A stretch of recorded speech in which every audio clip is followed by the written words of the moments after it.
जी मेरा सवाल ये है कि भगवान ने ये दुनिया कैसे बनाई और किस मकसद के लिए बनाई है। आसान तरीके से समझाएं। बहुत अच्छा सवाल किया है कि संसार के सच्चे मालिक अल्लाह ईश्वर ने ये दुनिया कैसे बनाई और क्यों बनाई। बहुत अच्छा सवाल है। अब आइए, जवाब देने वाले बहुत सारे लोग हैं दुनिया में, लेकिन असल जवाब है कि हकीकत को बयान किया जाए, जो सच है उसको बताया जाए। तो हम जवाब सबसे यूनिक देंगे, सबसे अलग हटके, और हकीकत बयान करेंगे। जितने भी हमारे भाई या बहन यहाँ बैठे हुए हैं या हमें यूट्यूब पर जो जहाँ पर भी सुन रहे हैं, मैं सबसे रिक्वेस्ट करता हूँ कि भाई वीडियो को पूरा सुने, अधूरी बात ना सुने, लास्ट तक सुने, ताकि सच्चाई तुम्हारे सही समझ में आए। आजकल जो है लोग टीवी पे जो है या मोबाइल में फिल्म देखते हैं, नाटक देखते हैं, गेम देखते हैं। अब उसी नज़रिए से जो है इन बातों को सुनते हैं। तो भाई टीवी, फिल्म, नाटक, ये सब बनाई हुई गढ़ंत कहानियाँ हैं, और ये जो हम बयान कर रहे हैं, बता रहे हैं आपको, जो बातें ज्ञान की समझा रहे हैं, ये तुम्हारे जीवन की हकीकत है। इसको जिंदा दिमाग करके गौर से ध्यान से सुने, अपने ध्यान को न भटकाएं, पूरी तरह ध्यान देकर एक बात भी बिना समझे निकल ना जाए, मिस ना हो जाए। इस दुनिया से ध्यान हटाओ, ये दुनिया हमेशा के लिए छूटने वाली है। अल्लाह ईश्वर मौत दे के उठाने वाला है, तो लिहाजा उसकी बात को ध्यान से सुना जाए कि उसने ये दुनिया क्यों बनाई है, कैसे बनाई है, क्या मकसद है इस दुनिया के बनाने में, और क्या मकसद है हमारे पैदा करने में। अब आइए हम जवाब की तरफ चलते हैं। सबसे पहले हम ये गौर करें कि किसी भी चीज़ में लिप्त होकर के हम उस चीज़ की हकीकत को ठीक से नहीं समझ सकते पूरी तरह से, और ना ही हम उसे ठीक से देख सकते। ये शब्द मैंने आपसे बोल दिया, इसकी मिसाल दूंगा आपको समझाने के लिए मैं। मिसाल के तौर पे, जैसे कोई हम जो है बांस या बल्ली ऊपर बांध रहे हैं, तो जो शख्स बांध रहा है उसे बांधते समय वो करीब होता है, उसके अंदर लिप्त होता है, उस काम को कर रहा होता है, तो उसको ठीक से नहीं दिखाई देगा वो।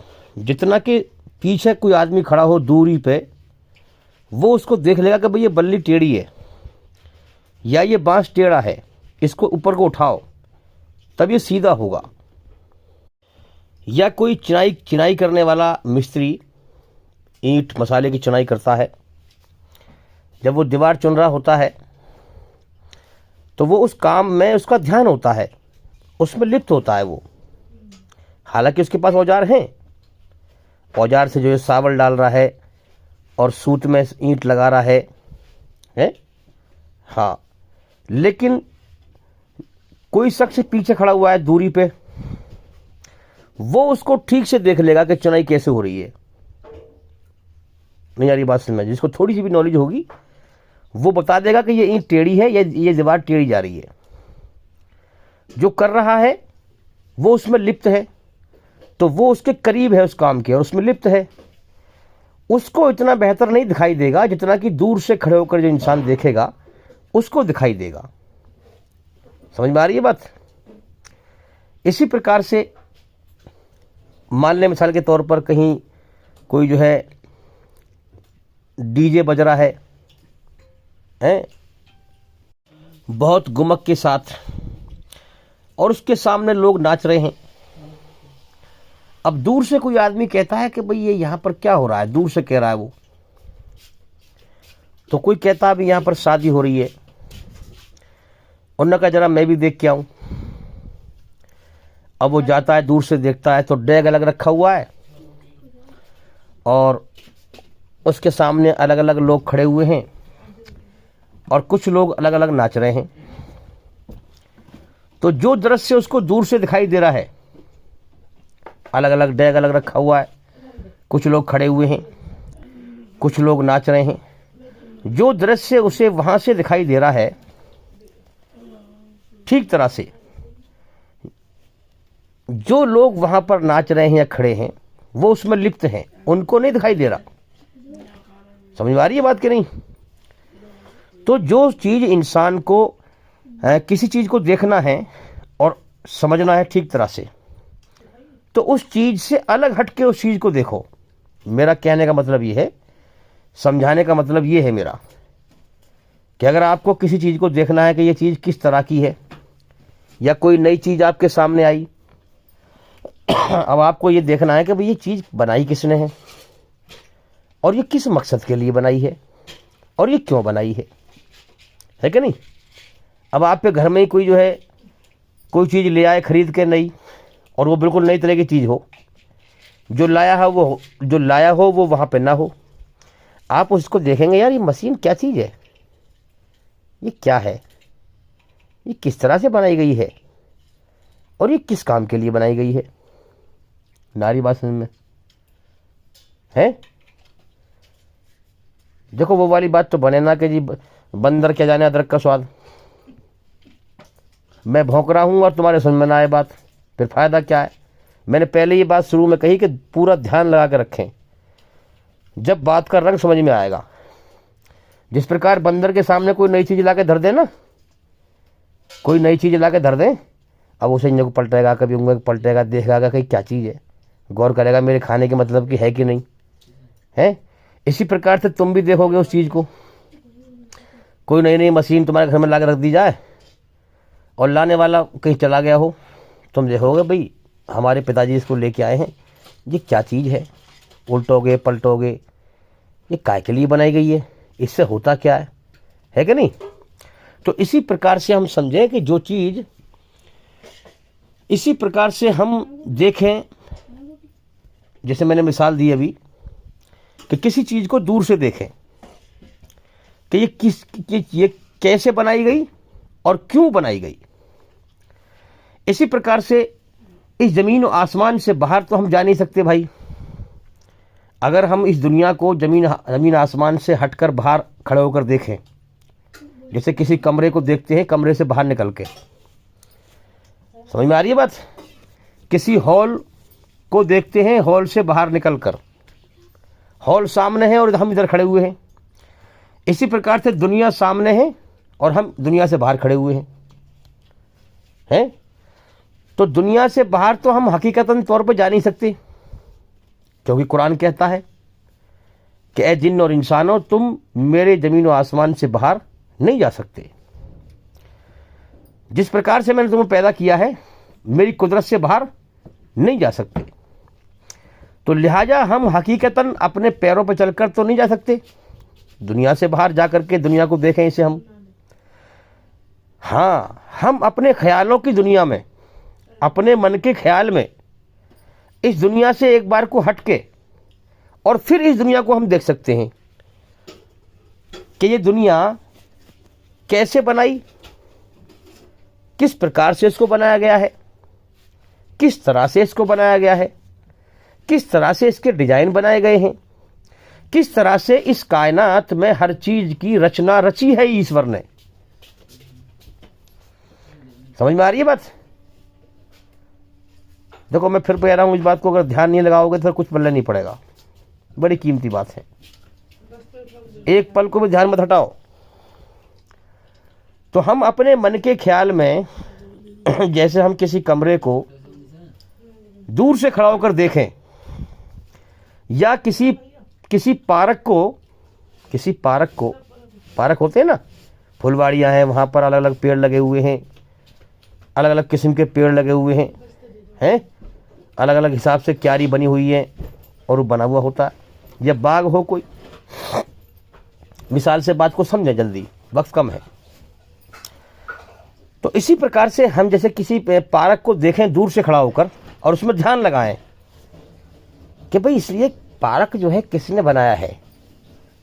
पहले तो हम देखेंगे उसकी बनावट को, है कि नहीं? अब उसकी बनावट पे हम गौर करेंगे कि इसमें तो भाई खेती भी हो रही है, फुलवाड़ियाँ भी हैं, गेंदे के फूल हैं, कमल के फूल हैं, और क्या क्या निरे फूल ही फूल है उसके अंदर, और निरी खेती भी हो रही है। अब इंसान देखेगा दूर से खड़े होकर, अजनबी जो पहली बार आया वहाँ पर, कि भाई कितने अच्छे तरीके से जो है पार्क बनाया है, हैं? ये क्यारी बनाई है, इतना हिस्से में ये जो है मैंडा लगा दिया है, हैं? और इतने हिस्से में ये लहसुन बो रखा है, हैं? इतने हिस्से में ये पालक बो रखा है, और इतने हिस्से में ये चीज़ बो रखी है, मिर्च बो रखी है, बैंगन बो रखे हैं, भिंडी बो रखी है, और बड़ा अच्छे तरीके से वो बना रखा है। और वो देख के बड़ा खुश हो रहा है कि भाई क्या अकल है, क्या दिमाग है। और इतने हिस्से में गेंदे के फूल हैं, इतने हिस्से में फला फूल हैं, और इतने हिस्से में ये फूल हैं, और इतने हिस्से में ये पौधे लगे हुए हैं, ये पेड़ लगे हुए हैं। उसका डिजाइन देखकर जो है इंसान का मन जो है एकदम से खुश होता है। भाई जिसने भी बनाया है, अच्छा फिर देख करके उसे खुश होता है। अब खुश होने के बाद फिर पूछता है, वो कोई आसपास मिलता है कि यार ये किसने बनाया है भाई इतना अच्छा, है कि नहीं? अच्छा, जिसने बनाया है उसका एक मकसद भी है। बिना मकसद के कोई चीज नहीं बनाई जाती। अकल खोल के जरा समझो इस बात को। अकल बंद है लोगों की, समझते नहीं बात को। बिना मतलब के कोई चीज नहीं बनाई जाती। अब उसका बनाने का मकसद भी है। अब मैंने इतनी मिसाल यहां पर दे दी है। अब मैं तुम्हें यहां ये बात समझाना चाह रहा हूं कि अपने मन के ख्यालों में इस दुनिया से अलग हटकर फिर इस दुनिया को देखो, इस दुनिया के हॉल को देखो, और फिर गौर करो। देखो इसकी बनावट पे गौर करो। कितने लोग दुनिया में अंधे हैं जो ये कहते हैं कि कोई खुदा नहीं, इस कायनात का कोई मालिक नहीं। बेचारे अंधे हो चुके हैं वो। तो अब हम जब देखेंगे गौर से, तो इस धरती का कुरान में जिक्र है कि हमने धरती को बिछौना बिछाया, धरती का फर्श बनाया। अल्लाह ने हमारे चलने फिरने के लिए धरती का फर्श बिछौना बिछाया। तो हम देखते हैं कि धरती को जो है कितने बेहतरीन तरीके से इसको जो है बिछा दिया गया है। भाई मैं क्यों कह रहा हूं, एक बात भी मैं बेकार नहीं कहता, मेरी बात पे गौर किया जाए, बात को समझे। मैं क्यों कह रहा हूं कि धरती को एक हिसाब से बिछाया गया। क्या वजह है इसकी? इसकी वजह यह है, अगर ये कायनात अपने आप हमेशा से बनी हुई होती या ऑटोमेटिक सिस्टम होता तो इसकी एक पकड़ होती, फिर इस बात की भी एक पकड़ होती। क्या पकड़ होती? तुम देखते नहीं हो, जाकर देखो कितने पहाड़ हैं इस धरती में, और ऐसे ऐसे पहाड़ हैं कि इंसान वहां जो है रह ही नहीं सकता। ऊंची नीची जमीन है, ऊंची नीची जमीन है, ऊंचे नीचे पहाड़ हैं, वहां इंसान ढंग से बस ही नहीं सकता है। अगर ये ऑटोमेटिक सिस्टम होता तो इस पूरी धरती पर इतनी ऊंचा नीची होती, इतने ऊंचे नीचे पहाड़ होते कि इंसान ठीक से रह नहीं पाते। नहीं यारी बात सुनने, इतनी उबड़ खाबड़ धरती होती, इतनी अब तो खैर मशीनें चल गई हैं, बहुत चीज चल गई हैं भाई। जब कुदरत किसी चीज को, यानी कि अगर इतनी पूरी धरती ऐसी होती, निरे पहाड़ी पहाड़ होते, ऊंची नीची जगह होती, कहां तक इंसान मेहनत करता है और कहां तक उसे इकसार करता। तो लिहाजा हमें ये दिखता है, दूर से खड़े होकर इस दुनिया को देखते हैं हम, तो हमें दिखता है कि इस दुनिया की धरती को जो है किसी ने बड़े हिसाब से बिछाया है, और पहाड़ भी बड़े दूर दूर जो है एक हिसाब से गाड़े गए हैं, समझे। और पहाड़ों को कुरान में कहा गया है खूंटे की मानिंद। बात समझे कि हमने पहाड़ों के खूंटे गाड़ दिए ताकि ये जमीन तुम्हें लेकर लुढ़क न जाए। तो मालूम ये हुआ कि पहाड़ों से जमीन का बैलेंस बना हुआ है। समझ में आ रही है बात? बड़ी गहरी बात है। तो ये पहाड़ भी ऐसी जगह पर है जहां हमें रहने की जरूरत ही नहीं है कोई खास, और जहां हमें जरूरत है वहां बेहतरीन जमीन है। तो ये अपने आप बन गई? नहीं, किसी ने बनाई है हिसाब से हमारे चलने फिरने के लिए, हमारे कार्य करने के लिए हैं। अब यहाँ पर एक सवाल पैदा होता है, कुरान में जिक्र है कि 6 दिन में संसार के सच्चे मालिक अल्लाह ईश्वर ने ये कायनात बनाई और फिर अर्श पर विराजमान हुआ, सिंहासन पर विराजमान हुआ। अब उसका अलग अलग जिक्र है कि ज़मीन कैसे बनाई, यानी कि जो कै दिन में कौन कौन सी चीज़ बनाई, उसका अलग तफसीर, वो वाला टॉपिक है, उसमें हमने और वीडियो में बयान किया है। अब हम बात यहाँ पर ये करेंगे कि कुछ लोग ये कहते हैं कि ज़मीन आसमान ये पहले से ही थे। बात समझ में आ रही है? ये ज़मीन आसमान पहले से ही थे, यानी ये पैदा नहीं किए गए। ये लोगों का अलग अलग यकीन है भाई, प्राकृतिक के मतलब जो है ये चीज़ें जो है पहले से ही है, ये ईश्वर ने पैदा नहीं की। तो मैं उनकी गलतफहमी दूर कर दूं कि हवाई फायर पे यकीन ना किया करो, किसी चीज़ की हकीकत तक पहुंचा करो और हकीकत तक पहुंच करके सच को जान करके उसको समझो और उसको दिल से मान लो, अगर जीवन को सफल करना है। वरना जो चाहे करते रहो, जीवन तो बीत रहा है भाई, अपनी बर्बादी का मोल खरीदोगे।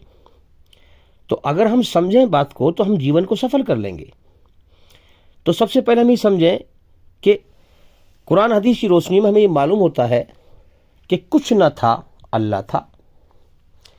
कुछ में जो शब्द है ये कुछ का मतलब क्या है? अल्लाह के सिवा कुछ भी नहीं था। समझ में आ रही है बात? अल्लाह के सिवा कुछ भी नहीं था, न ज़मीन, न आसमान, न सूरज, न चांद, न कुछ भी जो कुछ हमें दुनिया में दिखाई दे रहा है। बाकी तो अल्लाह की कितनी चीज़ें हैं हमें पता ही कुछ नहीं है। कुरान में कहा गया है अल्हम्दुलिल्लाहि रब्बिल आलमीन, सब तारीफ़ अल्लाह के लिए हैं जो सारे जहानों का पालनहार है। यहाँ पर एक जहान की बात ना की गई कि एक जहान का पालनहार है, सारे जहानों का, पता नहीं कितने जहान हैं भाई, कितनी दुनियाएं हैं, सारे जहानों का पालनहार है। तो अब हम यहाँ पर ये समझें कि कोई चीज़ किसी की बनाई हुई ना हो तो वो चीज़ अपने ऊपर जल्दी से कब्जा नहीं देती। देखो बात को समझें सीधी राह से, हम सीधी राह ईश्वर की है, अल्लाह की है, और टेढ़ी राह शैतान की है। सीधी राह से बात समझेंगे तो समझ में आएगी। आप टेढ़ी राह को छोड़ दो, सीधी राह पकड़ो। कोई बनी हुई चीज़ अपने ऊपर, यानी कि कोई चीज़ किसी ने बनाई ना हो तो वो चीज़ अपने ऊपर उसको कब्जा मुश्किल से देती है। जैसे मिसाल के तौर पर मकान आपका है ना, जगह आपकी है, जगह में मकान आपने बनाया है। अब मैं उस पर ज़बरदस्ती कब्जा करना चाहूँ, है ना, तो हालांकि वो मकान एक चीज़ है ना, मकान एक चीज़ है वो, अब वो चीज़ मुझे मुश्किल से अपने ऊपर कब्जा देगी, इतना आसान नहीं है। मैं आपके मकान पर कब्जा करने लगूँ तो मैं आपके ऊपर कब्जा नहीं कर रहा, मैं आपके मकान, वो चीज़ है एक, उस चीज़ पे कब्जा करना चाह रहा हूँ मैं। तो उसको यूँ मानो कि वो मकान मुझे जल्दी से कब्जा नहीं देगा अपने ऊपर। क्या होगा कि आप उसमें कार्रवाई करेंगे, मेरा मकान है, मेरा बैनामा है, मेरा ये है, मेरा वो है, तो उस पर कब्जा नहीं मिल पाएगा। इसी प्रकार से अगर ये ज़मीन अपने आप बनी होती, ईश्वर ने, अल्लाह ने इसको ना बनाया होता, तो ये ज़मीन अल्लाह के हुक्म को फिर ना मानती। बात समझे? अल्लाह के हुक्म को ना मानती। और बनी हुई चीज़ की दलील ये भी है कि जो चीज़ बनी हुई होगी वो अपने बनाने वाले को अपने ऊपर बहुत जल्दी कब्जा देगी। बात समझे भाई? मैंने ज़मीन ली, खरीदी, मकान बनाया, है ना, ज़मीन भी एक चीज़ है, मकान भी एक चीज़ है। अब मैं उसमें कब्जा कर लूँ, वो मकान मुझे अपने अंदर घुसने देगा। बात समझे? तो बनी हुई चीज़ बनाने वाले के सामने हर प्रकार से बेबस होती है। मैंने कोई लकड़ी की कोई गाड़ी बनाई, है ना, अब वो मेरे सामने बेबस है। मुझे पता है मैंने इसकी कौन सी चीज़ कहाँ जोड़ी है, कौन सी चीज़ कहाँ जोड़ी है, और मैं फिर अगर चाहूँ तो उसको जहाँ चाहूँ वहाँ तोड़ दूँ, जहाँ से चाहूँ वहाँ से तोड़ दूँ, और जहाँ चाहूँ वहाँ जोड़ दूँ। तो क्या हुआ कि मेरे हाथ की बनी हुई चीज़ मेरे सामने बेबस है, मैं जो चाहूँ उसके साथ कर सकता हूँ। समझ में आ रही बात? तो मतलब क्या हुआ? मतलब ये हुआ कि बनी हुई चीज़ तो बेबस है, मोहताज है, लाचार है, और बनाने वाला उस पर ताकतवर है।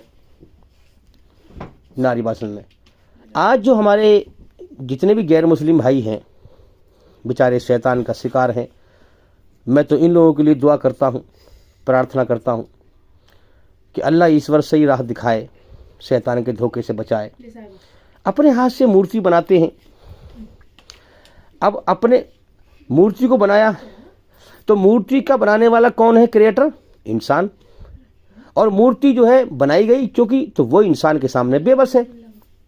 बात समझे? अब इंसान उसके साथ में जैसा चाहे वैसा कर सकता है, कहीं से कान तोड़ दे उसका, है ना, और जैसे छेनी से काटे छाटे उसे बनाता है, जहाँ से चाहा वहाँ से काट दिया, जहाँ से चाहा वहाँ से तोड़ दिया, सर बनाया, आँख बनाए, कान बनाए, हाथ बनाए, पैर बनाए, छेनी हथौड़ा बजाया, जहाँ से चाहा वहाँ से तोड़ दिया। तो इंसान के सामने बेबस होगी कि नहीं? अब चाहिए तो ये कि जो चीज़ बनी हुई है वो बनाने वाले की तारीफ करे और उसकी पूजा करे। और यहाँ देखो ना, शैतान का उल्टा चक्कर, उल्टा चक्कर। दुनिया के मामले में तो इंसान की अकल बहुत तेज चलती है, मगर अल्लाह के संबंध में इतना पागल हो चुका है इंसान कि अपने हाथ से बनाई हुई चीज उसके सामने झुक रहा है, उसके सामने हाथ जोड़ रहा है। जरा गौर करो इस कायनात में कि क्या चल रहा है, इस कायनात में क्या हकीकत है इस कायनात की। अब यहां पर हम ईश्वरीय रचना को समझना चाह रहे हैं कि इस कायनात को किस प्रकार से उसने रचा है, इसकी रचना को रचा है। इस पर हम इस दुनिया से अलग खड़ा होकर इस पर गौर करेंगे, और हम कर रहे हैं। आप भी जो है मेरे साथ अपने ख्यालों में इस दुनिया से अलग खड़े हो जाएं, और जैसे जैसे मैं आपको बता रहा हूं वैसे वैसे अपने मन में ख्याल लाएं, ठीक है। अब हम देखें कि इस धरती पर जीव तो और भी बहुत सारे हैं, जीवधारी तो और भी बहुत सारे हैं। अब चूंकि मुझे ये बात याद आई मैं इसलिए कहने लगा हूं, वरना पहले कुछ और कहता मैं, तो मैं पहले बोल दूं फिर वो भूल जाऊंगा वरना। तो हम देखें कि इस धरती पर जीव तो और भी बहुत सारे हैं, लेकिन इंसान एक ऐसा अलग यूनिक हटके जीव है सबसे, है ना। देखो ना, औरत को ईश्वर ने एक खूबसूरती बख्शी, खूबसूरती, हुस्न। आप देख लें कि जो है ये आपको हुस्न भैंस के अंदर नहीं मिलेगा, किसी और जीव के अंदर नहीं मिलेगा, समझे। तो अब हम देखें कि इंसान सबसे बढ़िया जीव है अगर हकीकत में की आंख से देखा जाए। अभी इस बात करेंगे हम बाद में, और कि इंसान जितना आसानी से इस धरती पर चल फिर रहा है, घूम रहा है। शेर कितना खतरनाक होता है, वो भी इंसानी आबादी में आने से डरता है। क्यों? उसे पता है कि ये इंसान अल्लाह की, जिसने मुझे बनाया है, ये भी उसी ने बनाया है, ये अल्लाह की सबसे बढ़िया मखलूक है।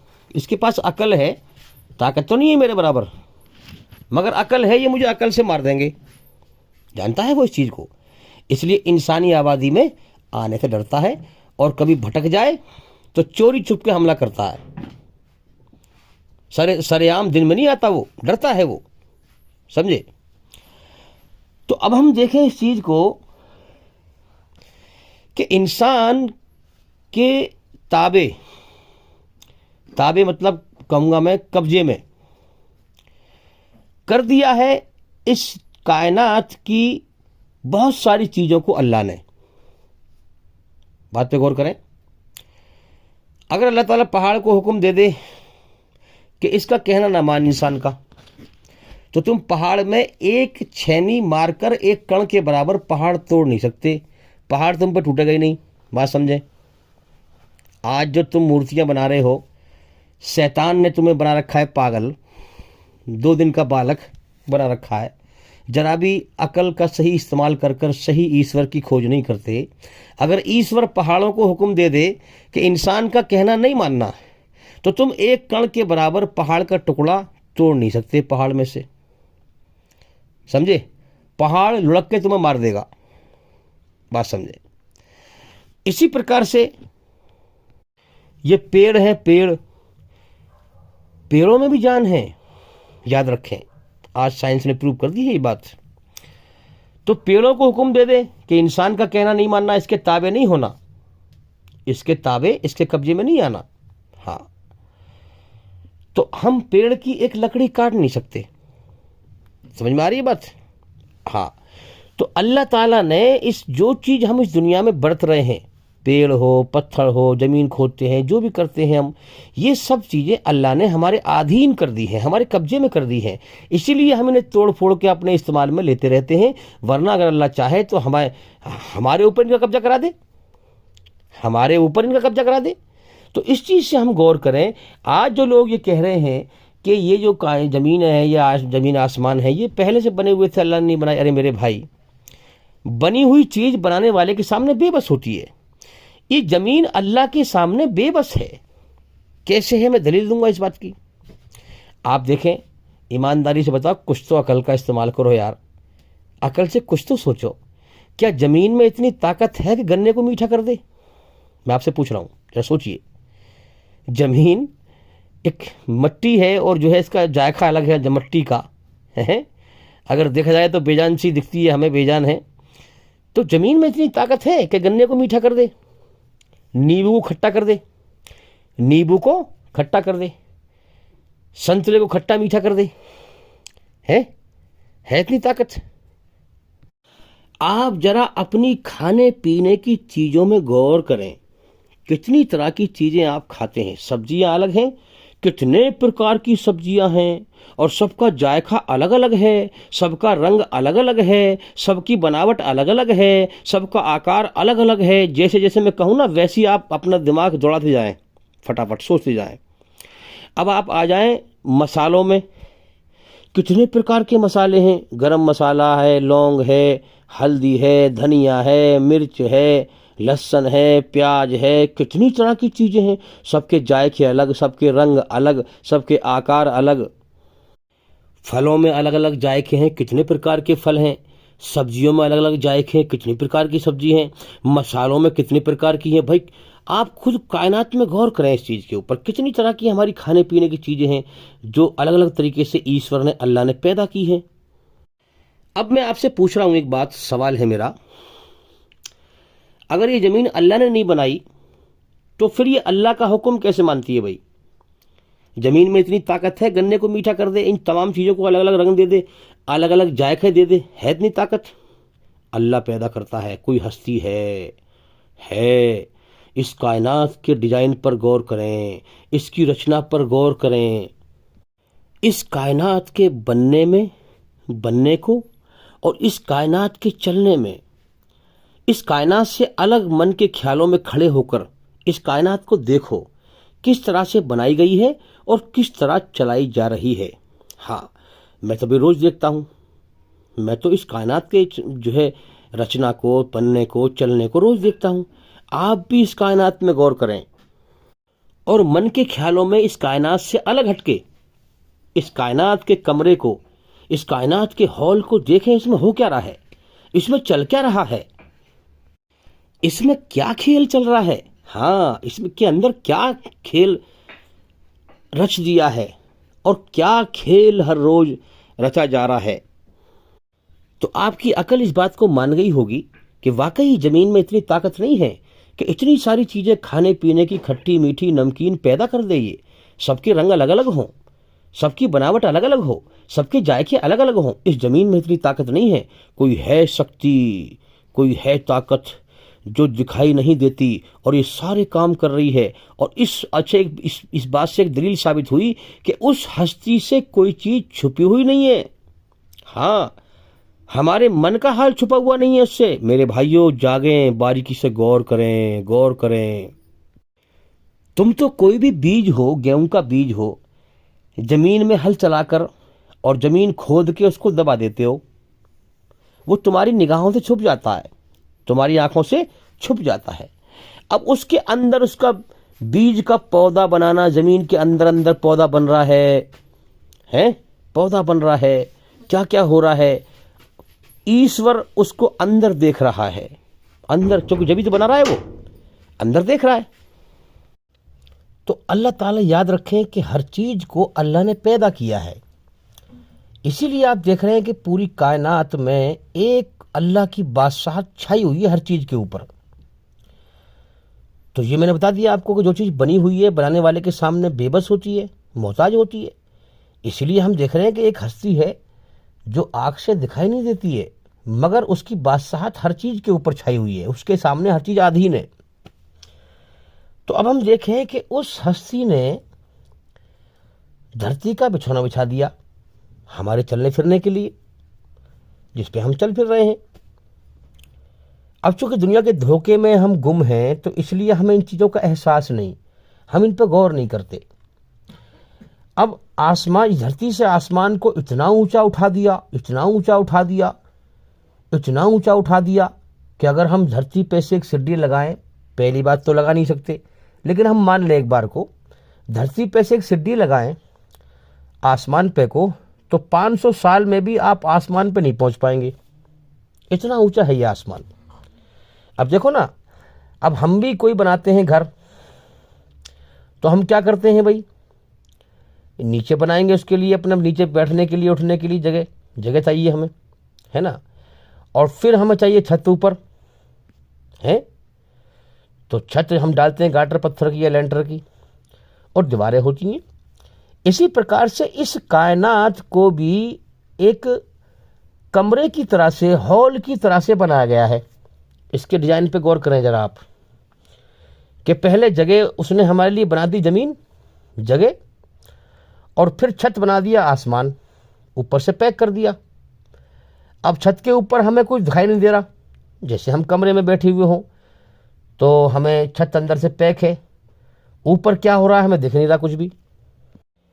कमरे में बैठे हुए हैं, दाएं बाएं दीवार के पल्ली साइडों में क्या हो रहा है हमें कुछ नहीं दिख रहा।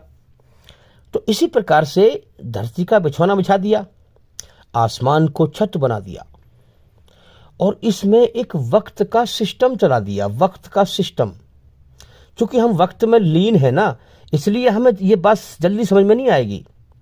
इस कायनात से अलग हटके देखें मन के ख्यालों में, कि इसमें जो है वक्त का और ऑक्सीजन का सिस्टम चला दिया है। वक्त के हिसाब से ऑक्सीजन का, जिस ऑक्सीजन के द्वारा हम सांस ले रहे हैं। इस जमीन के ऊपर जो भी मखलूक है अल्लाह की, उसके लिए वक्त के हिसाब से ऑक्सीजन का सिस्टम चला दिया। अब अल्लाह की मखलूक पानी के अंदर भी है, समुद्र के अंदर है। अब आप देखें कि मछली के लिए पानी को ही जो है ऑक्सीजन बना दिया उसका। मछली पानी से बाहर आ जाए तो उसे ऑक्सीजन नहीं मिलता, वो मर जाती है। क्या अजीब कुदरत है उसकी भाई, है। हाँ, इसीलिए उसने कायनात बनाई है कि मेरे बंदे में मुझे बिन देखे मेरी कायनात में, मेरी तकलीफ में, मेरी बेहतरीन कारीगरी को देखकर मेरी तारीफ करें और मुझे पहचाने। अच्छा, इंसानों का हमारा ऑक्सीजन पानी में नहीं है। अगर हम पानी में डूब जाएं तो हमें ऑक्सीजन नहीं मिलता, हम मर जाते हैं। और मछली का जो ऑक्सीजन है वो पानी में बना दिया। देखो सांप को जो है, देखो सांप के पैर नहीं होते, उसको पेट के बल चला दिया, क्या उसको ताकत दी है चलने की। इंसान को उसने 2 होठ दिए, 2 होठों के भीतर एक जबान दी और इसको बोलने की ताकत अता फरमाई। इसकी बोली है, इसकी जबान है। कितने इंसान हैं धरती पर, कितनी जबानें हैं, सबकी अलग अलग बोली है। जिस प्रकार की इसकी बोली है, किसी और जीव की ऐसी बोली नहीं है। इसको लिखना पढ़ना अल्लाह ने सिखाया है। ये सब काम अल्लाह ने, ईश्वर ने क्यों किए? ताकि इंसान इस कायनात में मेरी कारीगरी को देखे, मेरी कुदरत को देखे। जवान दी इसको, कलाम यानी बोल अल्फाज, इसको बोल अल्फाज दिए, बोलने की ताकत दी इसको, जो मैं बोल रहा हूं आपके सामने। क्यों दी? ताकि ये मेरी तारीफ करे। तो मेरे भाइयों, मैं अल्लाह की तारीफ ही तो कर रहा हूं। अब देखो ना, मैं नहीं बोल रहा अपनी तरफ से, याद रखें। जो अल्लाह मेरे मुंह में डाल रहा है वो मैं बोल रहा हूं, और जैसे वो डालता जाएगा वैसे ही मैं बोलता चला जाऊंगा। उसने मुझे सोच समझ नीयत की छूट दी है। अब जिस चीज़ को मैं, जिस पर चलना चाहूँगा, उसका काम है रास्ता खोलना। मैंने चाहा मैं अपने मालिक को राज़ी करूँ, उसे पाऊँ, उसे हासिल करूँ, हकीकत को समझूँ, और मैं इस कायनात में उसकी खोज करूं और उसको जो है उसकी कुदरत को पे गौर करूं, उसकी रचना पे गौर करूं और फिर मैं उसको समझूं और फिर औरों को समझाऊं, तो मेरे लिए उसने यही रास्ता खोल दिया। इसीलिए मैं आपको एक ऐसी बातें कर रहा हूं जो आपसे आमतौर पे लोग नहीं करते ऐसी बातें, मगर है अटल हकीकत ये बातें। इन पर गौर किया जाए, ध्यान से सुना जाए, ताकि इंसान जीवन के मकसद से जाग जाए। एक बात और मैं अर्ज कर दूं कि लोग कहते हैं ना कि अरे अपने मुंह से अपनी तारीफ अच्छी नहीं लगती भाई, कोई और करे तो बढ़िया बात भी है कि नहीं। इस पूरी कायनात में याद रखें, पूरी कायनात में इंसान सबसे बढ़िया जीव है कि नहीं, और सारी चीज़ें ईश्वर ने इसकी खिदमत के लिए लगा रखी हैं, इसकी सेवा के लिए लगा रखी हैं। हाँ, तो आप सोचें कि कोई दुनिया का बादशाह भी क्यों ना हो, अगर वो अपनी तारीफ करे अपने मुंह से खड़े होकर के, बात समझे, तो उसको अच्छी नहीं लगती। क्यों? अरे तो गंदे पानी कचरे से पैदा हुआ, तेरे पेट में लेटरिन पेशाब भरा हुआ है और तेरे मुंह में जो है थूक भरा हुआ है, नाक में रहट भरी हुई है, तुझे क्या तारीफ ही अच्छी लगती है। तो कल परसों को मिट्टी में मिल जाएगा। तो जैसे जन कितने आते हैं कितने मिल जाते हैं मिट्टी में। तारीफ तो उस अल्लाह ईश्वर के लिए है जिसने गंदे पानी के कतरे से इंसान को बनाया। तो याद रखें, अल्लाह अगर अपनी तारीफ करता है तो उसको अच्छी लगती है, उसको जचती है, जिसने कायनात बनाई। मैं बनाने के बारे में देखो, मैं गौर कर रहा हूँ कायनात में, आप मेरे साथ सुन रहे हैं, ध्यान से सुनते रहें और फिर पहचानें उसकी कुदरत क्या, उसकी कारीगरी है। तो याद रखें, ईश्वर ने, अल्लाह ने हमें इसी उद्देश्य से पैदा किया, इम्तिहान लिया कि हम इस कायनात में उसकी रचना को देख करके, उसकी कारीगरी को देख करके उसकी तारीफ के गुण गाएं, उसकी तारीफ पर राजी हो जाएं, ना कि अपनी तारीफ कराएं। हाँ मेरे भाइयों, जो उसकी तारीफ पर राजी ना हुआ, सब कुछ उसी का है, इंसान को भी उसी ने पैदा किया, खिलाया पिलाया सारी उम्र। जो उसकी तारीफ पर राजी ना हुआ, अपनी तारीफ कराता रहा, अल्लाह की तारीफ पे नाराज हुआ या किसी और की तारीफ करता रहा, मेरे भाइयों उसने अपने जीन पैदा करने का मकसद, अल्लाह ने जो पैदा किया था ना जिस मकसद के लिए, वो उसने मार दिया। मेरे भाइयों, मौत के बाद उसका बेड़ा गर्क हो जाएगा, हमेशा के लिए बर्बाद हो जाएगा। अल्लाह ताला दुनिया में कुछ ना कहेगा उससे, क्योंकि दुनिया इम्तिहान का जहान है, पेपरों में छूट दी जाती है, जो चाहे जैसे कर हैं।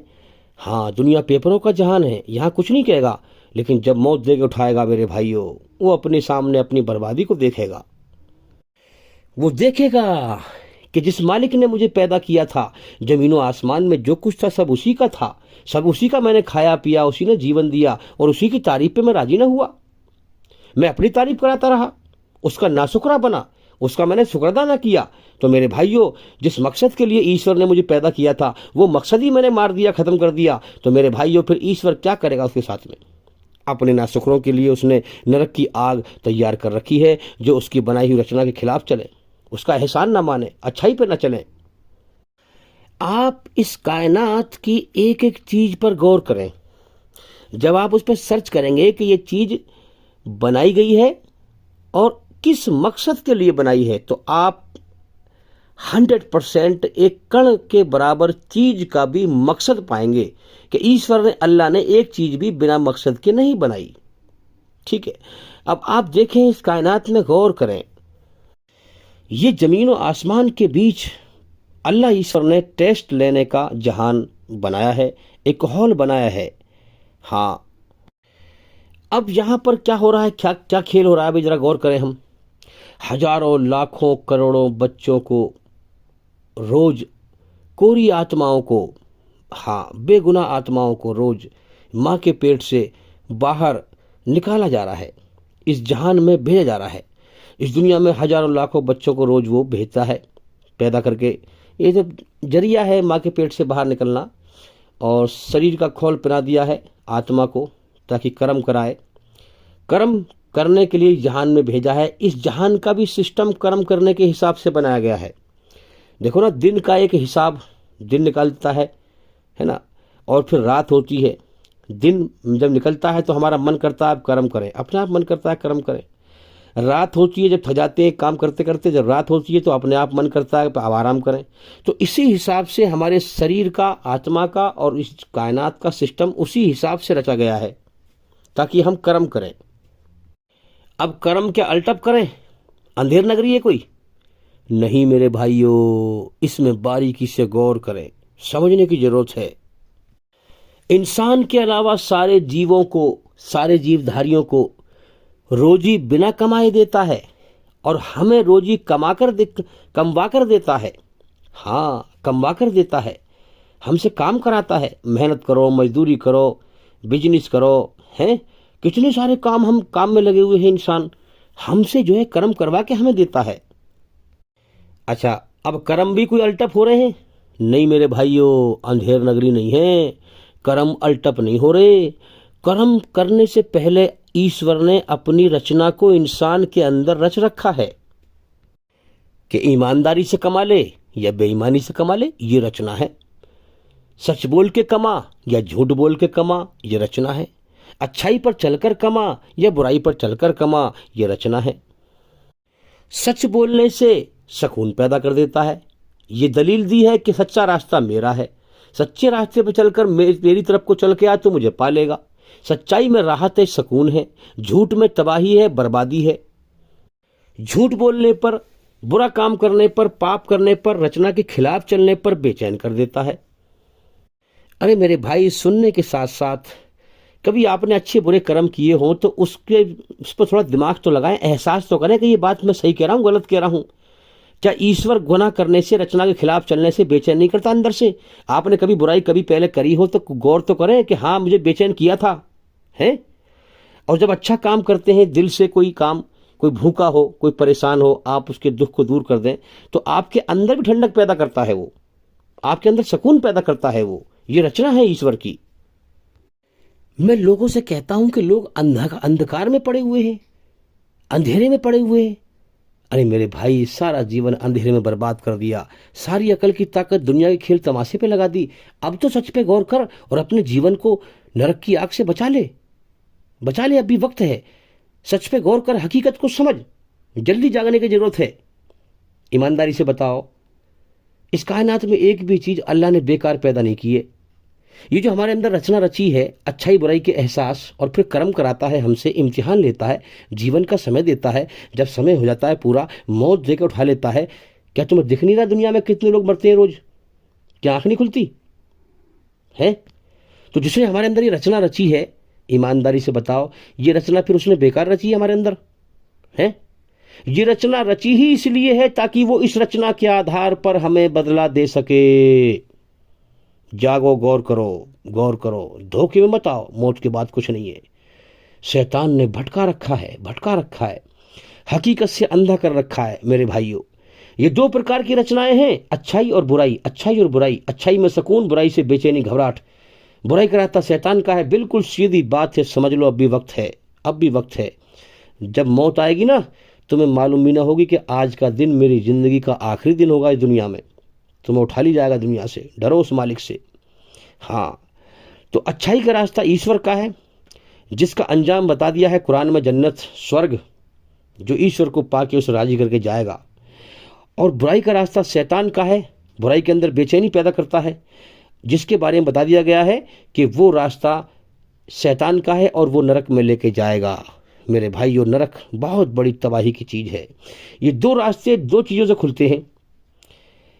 अच्छाई का रास्ता खुलता है कि ईश्वर को पहचाने और उसका एहसान माने, एहसान माने और उसकी पहचान करे, उसकी ठीक से पहचान करे। उसे कहते हैं एक ईश्वरवाद, तौहीद कहा गया है इस्लाम में।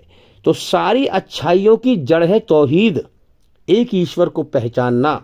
जो एक ईश्वर को पहचान लेगा, उसके अधिकार उसको देगा, उसकी मर्जी को जान लेगा, वही हकीकत में इस धरती पर अच्छा और सच्चा इंसान होगा। याद रखें। और सारी बुराइयों की जड़ है शिर्क, एक ईश्वर के अधिकार उसको न देना, एक ईश्वर के साथ औरों को शरीक करना। सारी बुराइयों की जड़ है शिर्क। हाँ, तो जो इस एक ईश्वर को नहीं पहचानेगा वो ईश्वर की नाशुक्री करेगा, एहसान नहीं मानेगा, वो बुराई पे चलेगा, वो ईश्वरी रचना के खिलाफ चलेगा, वो शैतान के रास्ते में चला जाएगा। और जो ईश्वर का एहसान मानेगा, हाँ, उसे पहचानेगा तो वो एक ही ईश्वर को मानेगा, एक ईश्वरवाद को मानेगा, तौहीद को मानेगा और अल्लाह का एहसान मानेगा, फिर वही धरती पर अच्छे काम कर सकता है। अगर मेरे भाइयों अब तक अंधे हो, अब तक अंधे रहे हो, तो अब आंख खोल लो, अब आंख खोल लो। जीवन जा रहा है हाथ से। ये ईश्वर ने हमारे अंदर ये रचना बेकार नहीं रची है, ये रचना रची ही इसलिए है ताकि वो यहाँ कर्म करा करके अच्छे को अच्छा बदला दे और बुरे को बुरा बदला दे। और कुरान में इसीलिए कहा गया मालिक यौमुद्दीन, अल्लाह ताला हर इंसान को उसके कर्म का बदला देगा। तो मेरे भाइयों, ये जमीन और आसमान के बीच अल्लाह ईश्वर ने टेस्ट लेने का, पेपर लेने का जहान बनाया है। इंसान को जीवन दिया है, फिर जीवन जीने की जरूरतें इंसान के अंदर लगाई हैं, पेट लगाया है, इसमें भूख लगाई है, फिर भूख को दूर करने का इंतजाम भी धरती पे किया गया है। इंसानों की जिंदगी जीने की जरूरतें पैदा कर दी गई हैं।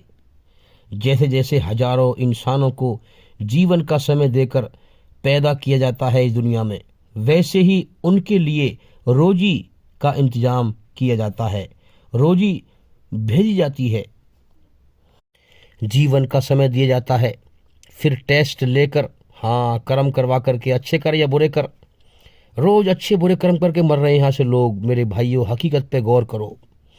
हाँ, फिर टेस्ट लेकर मौत देकर उठा लिया जाता है, मौत देकर उठा लिया जाता है।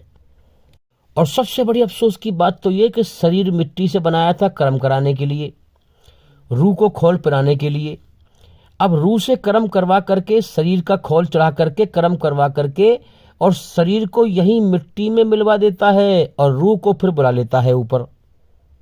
और सारा जहान उसके सामने ऐसा बेबस है कि दुनिया के सबसे बड़े बादशाह को भी मौत दे रहा हो, सारी दुनिया मिलकर उसे छुड़ा नहीं सकती मौत से, उसे बचा नहीं सकती मौत से। अब जिसको बुला लेता है उसकी अपनी इतनी ताकत और कुव्वत नहीं कि वो दुनिया में वापस लौट के आ जाए। मेरे भाइयों, क्या उसका कानून है, क्या उसका कब्जा है? जो मर जाता है वो वापस नहीं आता। कैसा उसका कंट्रोल है, कैसी उसकी ताकत है।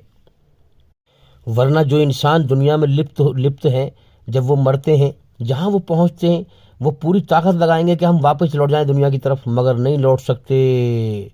कुरान में कहा गया है कि ए जिन्न और इंसानों, तुम मेरी ताकत से बाहर नहीं जा सकते। जैसे हम अल्लाह की मखलूक हैं, ऐसे जिन्न भी अल्लाह की मखलूक हैं, हमें दिखाई नहीं देते। वो अल्लाह की तो बहुत बड़ी ताकत है। मैं मिसाल से समझाने की कोशिश करूंगा। एक मिसाल दे रहा हूँ छोटी सी, ताकि हमारी अकल में बात आ जाए।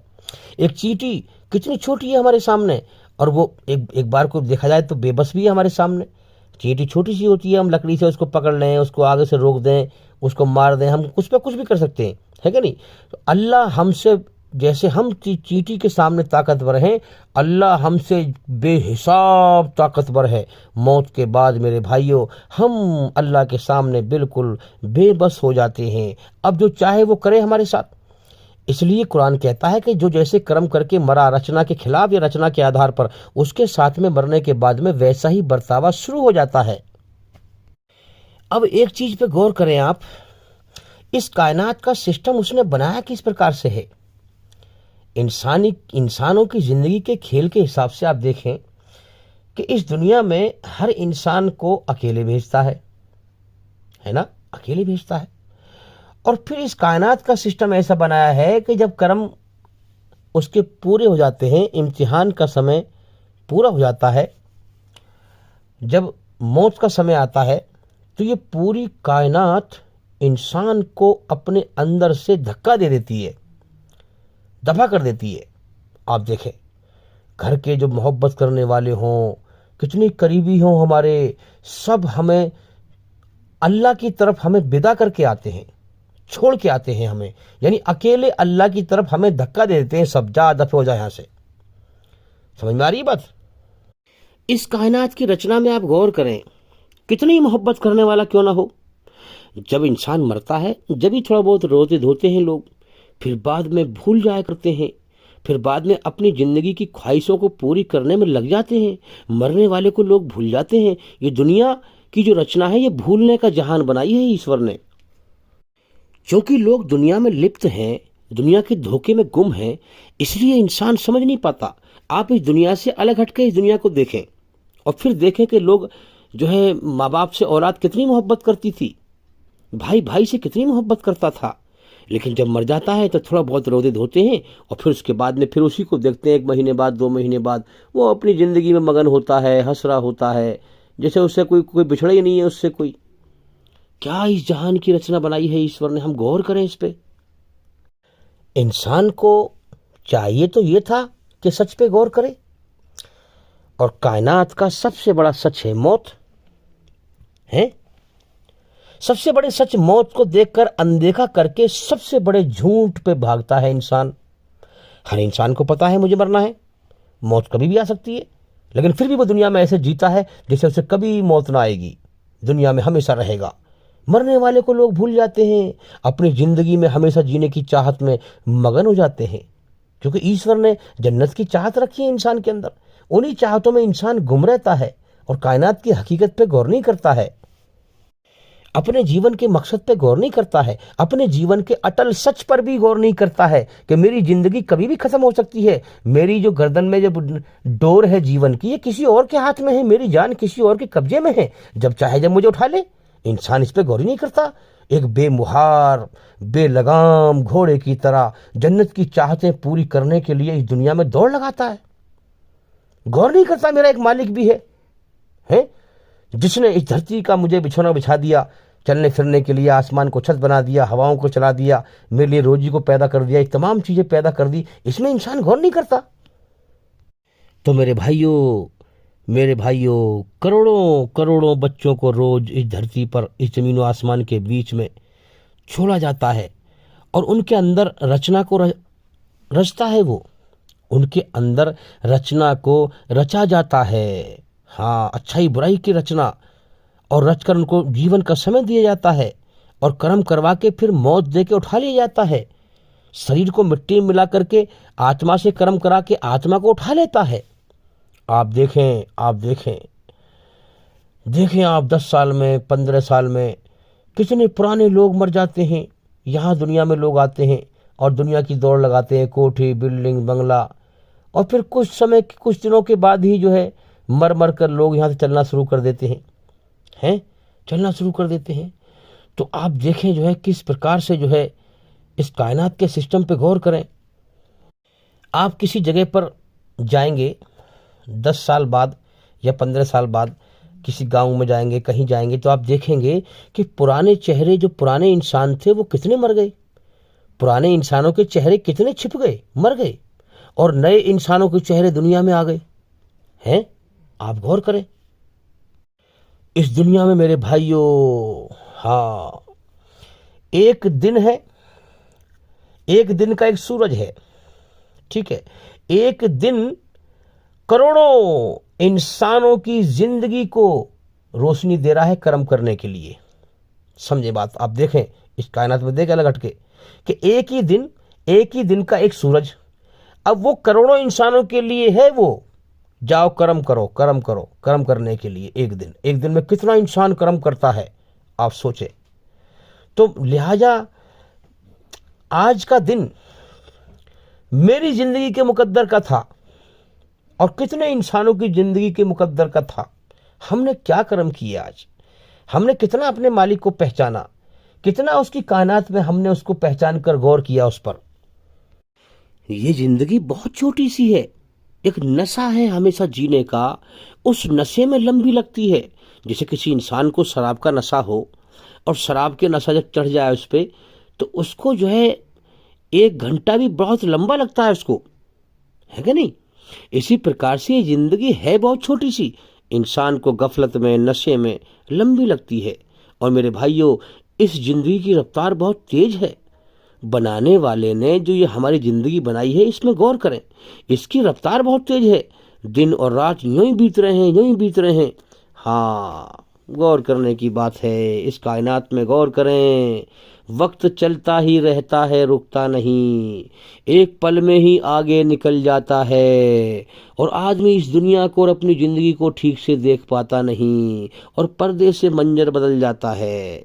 मेरे भाइयों, इस कायनात में गौर करें, कितने पुराने रोज लोग जो हैं रोज मिट जाते हैं और नए इंसान इस दुनिया में आ जाते हैं, नए चेहरे आ जाते हैं। आप देखो कितने लोग ऐसे हैं जो पहले गरीब थे, झोंपड़ी थी उनकी पड़ी हुई, और आज झोंपड़ियों की जगह पर कोठी बनी हुई है। इंसान ठीक से देख भी नहीं पाता और पर्दे से मंजर बदल जाता है।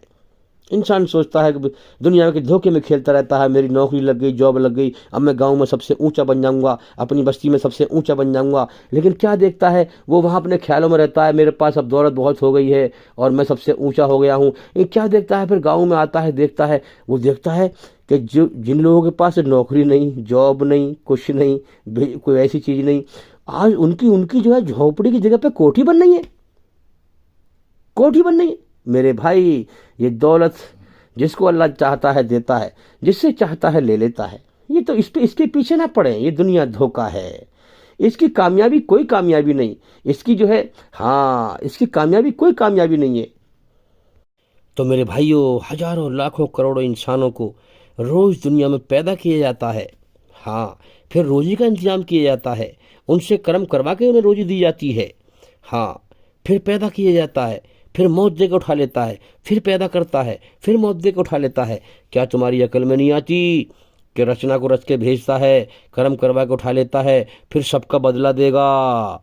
तो कुरान मेरे भाइयों संसार के सच्चे मालिक की सच्ची किताब है, जो ये कह रहा है मालिक यौमुद्दीन, हाँ, अल्लाह ताला क़यामत के दिन सबको बदला देगा, जो जैसे कर्म करके मरा उसको वैसे ही बदला देगा। तो ये धोखे का ख्याल अपने दिमाग में से निकाल दो।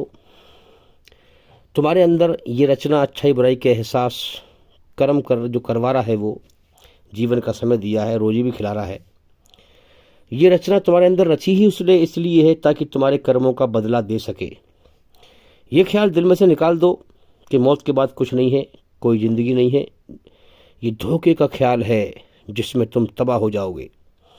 इसलिए जागने की ज़रूरत है। रोशनी में आकर के इस कायनात को देखो, इस कायनात की रचना पे गौर करो, और मरने से पहले पहले पता लगा लो कि मरने के बाद तुम्हारे साथ क्या होने वाला है। वरना अगर दुनिया के धोखे में खेलते हुए मर गए ना, तो सबसे पहला थप्पड़ इसी बात पे लगेगा कि तूने कायनात की हकीकत पर और अपने जीवन की हकीकत पे गौर किया था? कायनात के सच पे तूने गौर किया था? तूने अपने अंदर मेरी रची हुई रचना पे गौर किया था? मेरे भाइयों, जानबूझकर इंसान इस दुनिया के लालच में ईश्वरी रचना के खिलाफ चलता है। जो जितना झूठा होता है वही अपने आप को उतना ही सच्चा साबित करने की कोशिश करता है। अल्लाह से भागकर कहाँ जाएगा? अल्लाह की कुदरत से बाहर कहाँ जाएगा? वो जवान में ताला मार देगा, शरीर के अंगों से पूछेगा, बोल इस आत्मा ने तुझसे क्या क्या कर्म किए? शरीर के अंगों को अल्लाह ताला जवान देगा। वो हर चीज पे ताकत रखता है, जो चाहेगा वो हो जाता है। अब आप जरा इंसान के अंदर इसकी रचना पे गौर करें कि अल्लाह ताला ने इंसान को जो है पैदा करता है, रिश्ते नातों में जो है बांध दिया है। जब कमज़ोर अवस्था में होता है तो माँ बाप के दिल में मोहब्बत डाल देता है बच्चे की, ताकि उसकी परवरिश कर सकें। जितना बच्चा छोटा होता है उतनी ही माँ बाप को उससे ज़्यादा मोहब्बत होती है। उसकी परवरिश में जो है ईश्वर माँ बाप को लगा देता है, और जैसे जैसे बड़ा होता रहता है वैसे वैसे उसकी मोहब्बत घटती रहती है।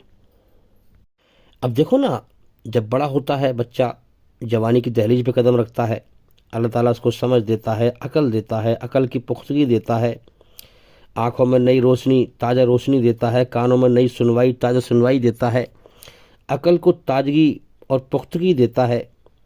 इंसान समझता है कि मैं बहुत कुछ हूँ, है।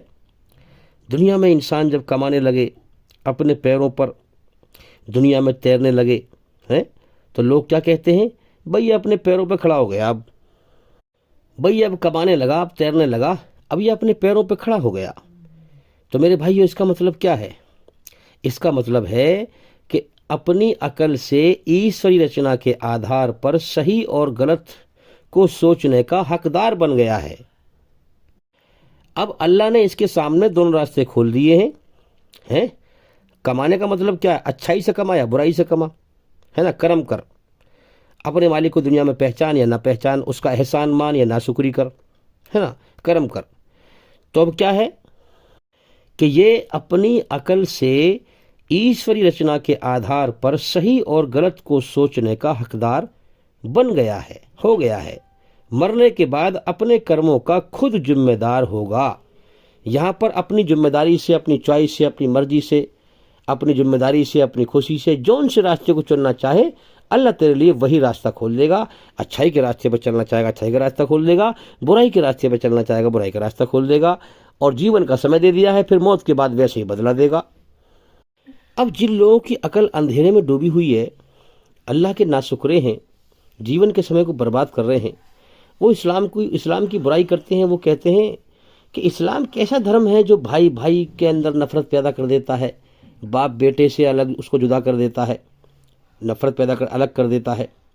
तो मेरे भाई, इस्लाम जो है ऐसा धर्म है कि सबके अंदर ईश्वरी रचना है।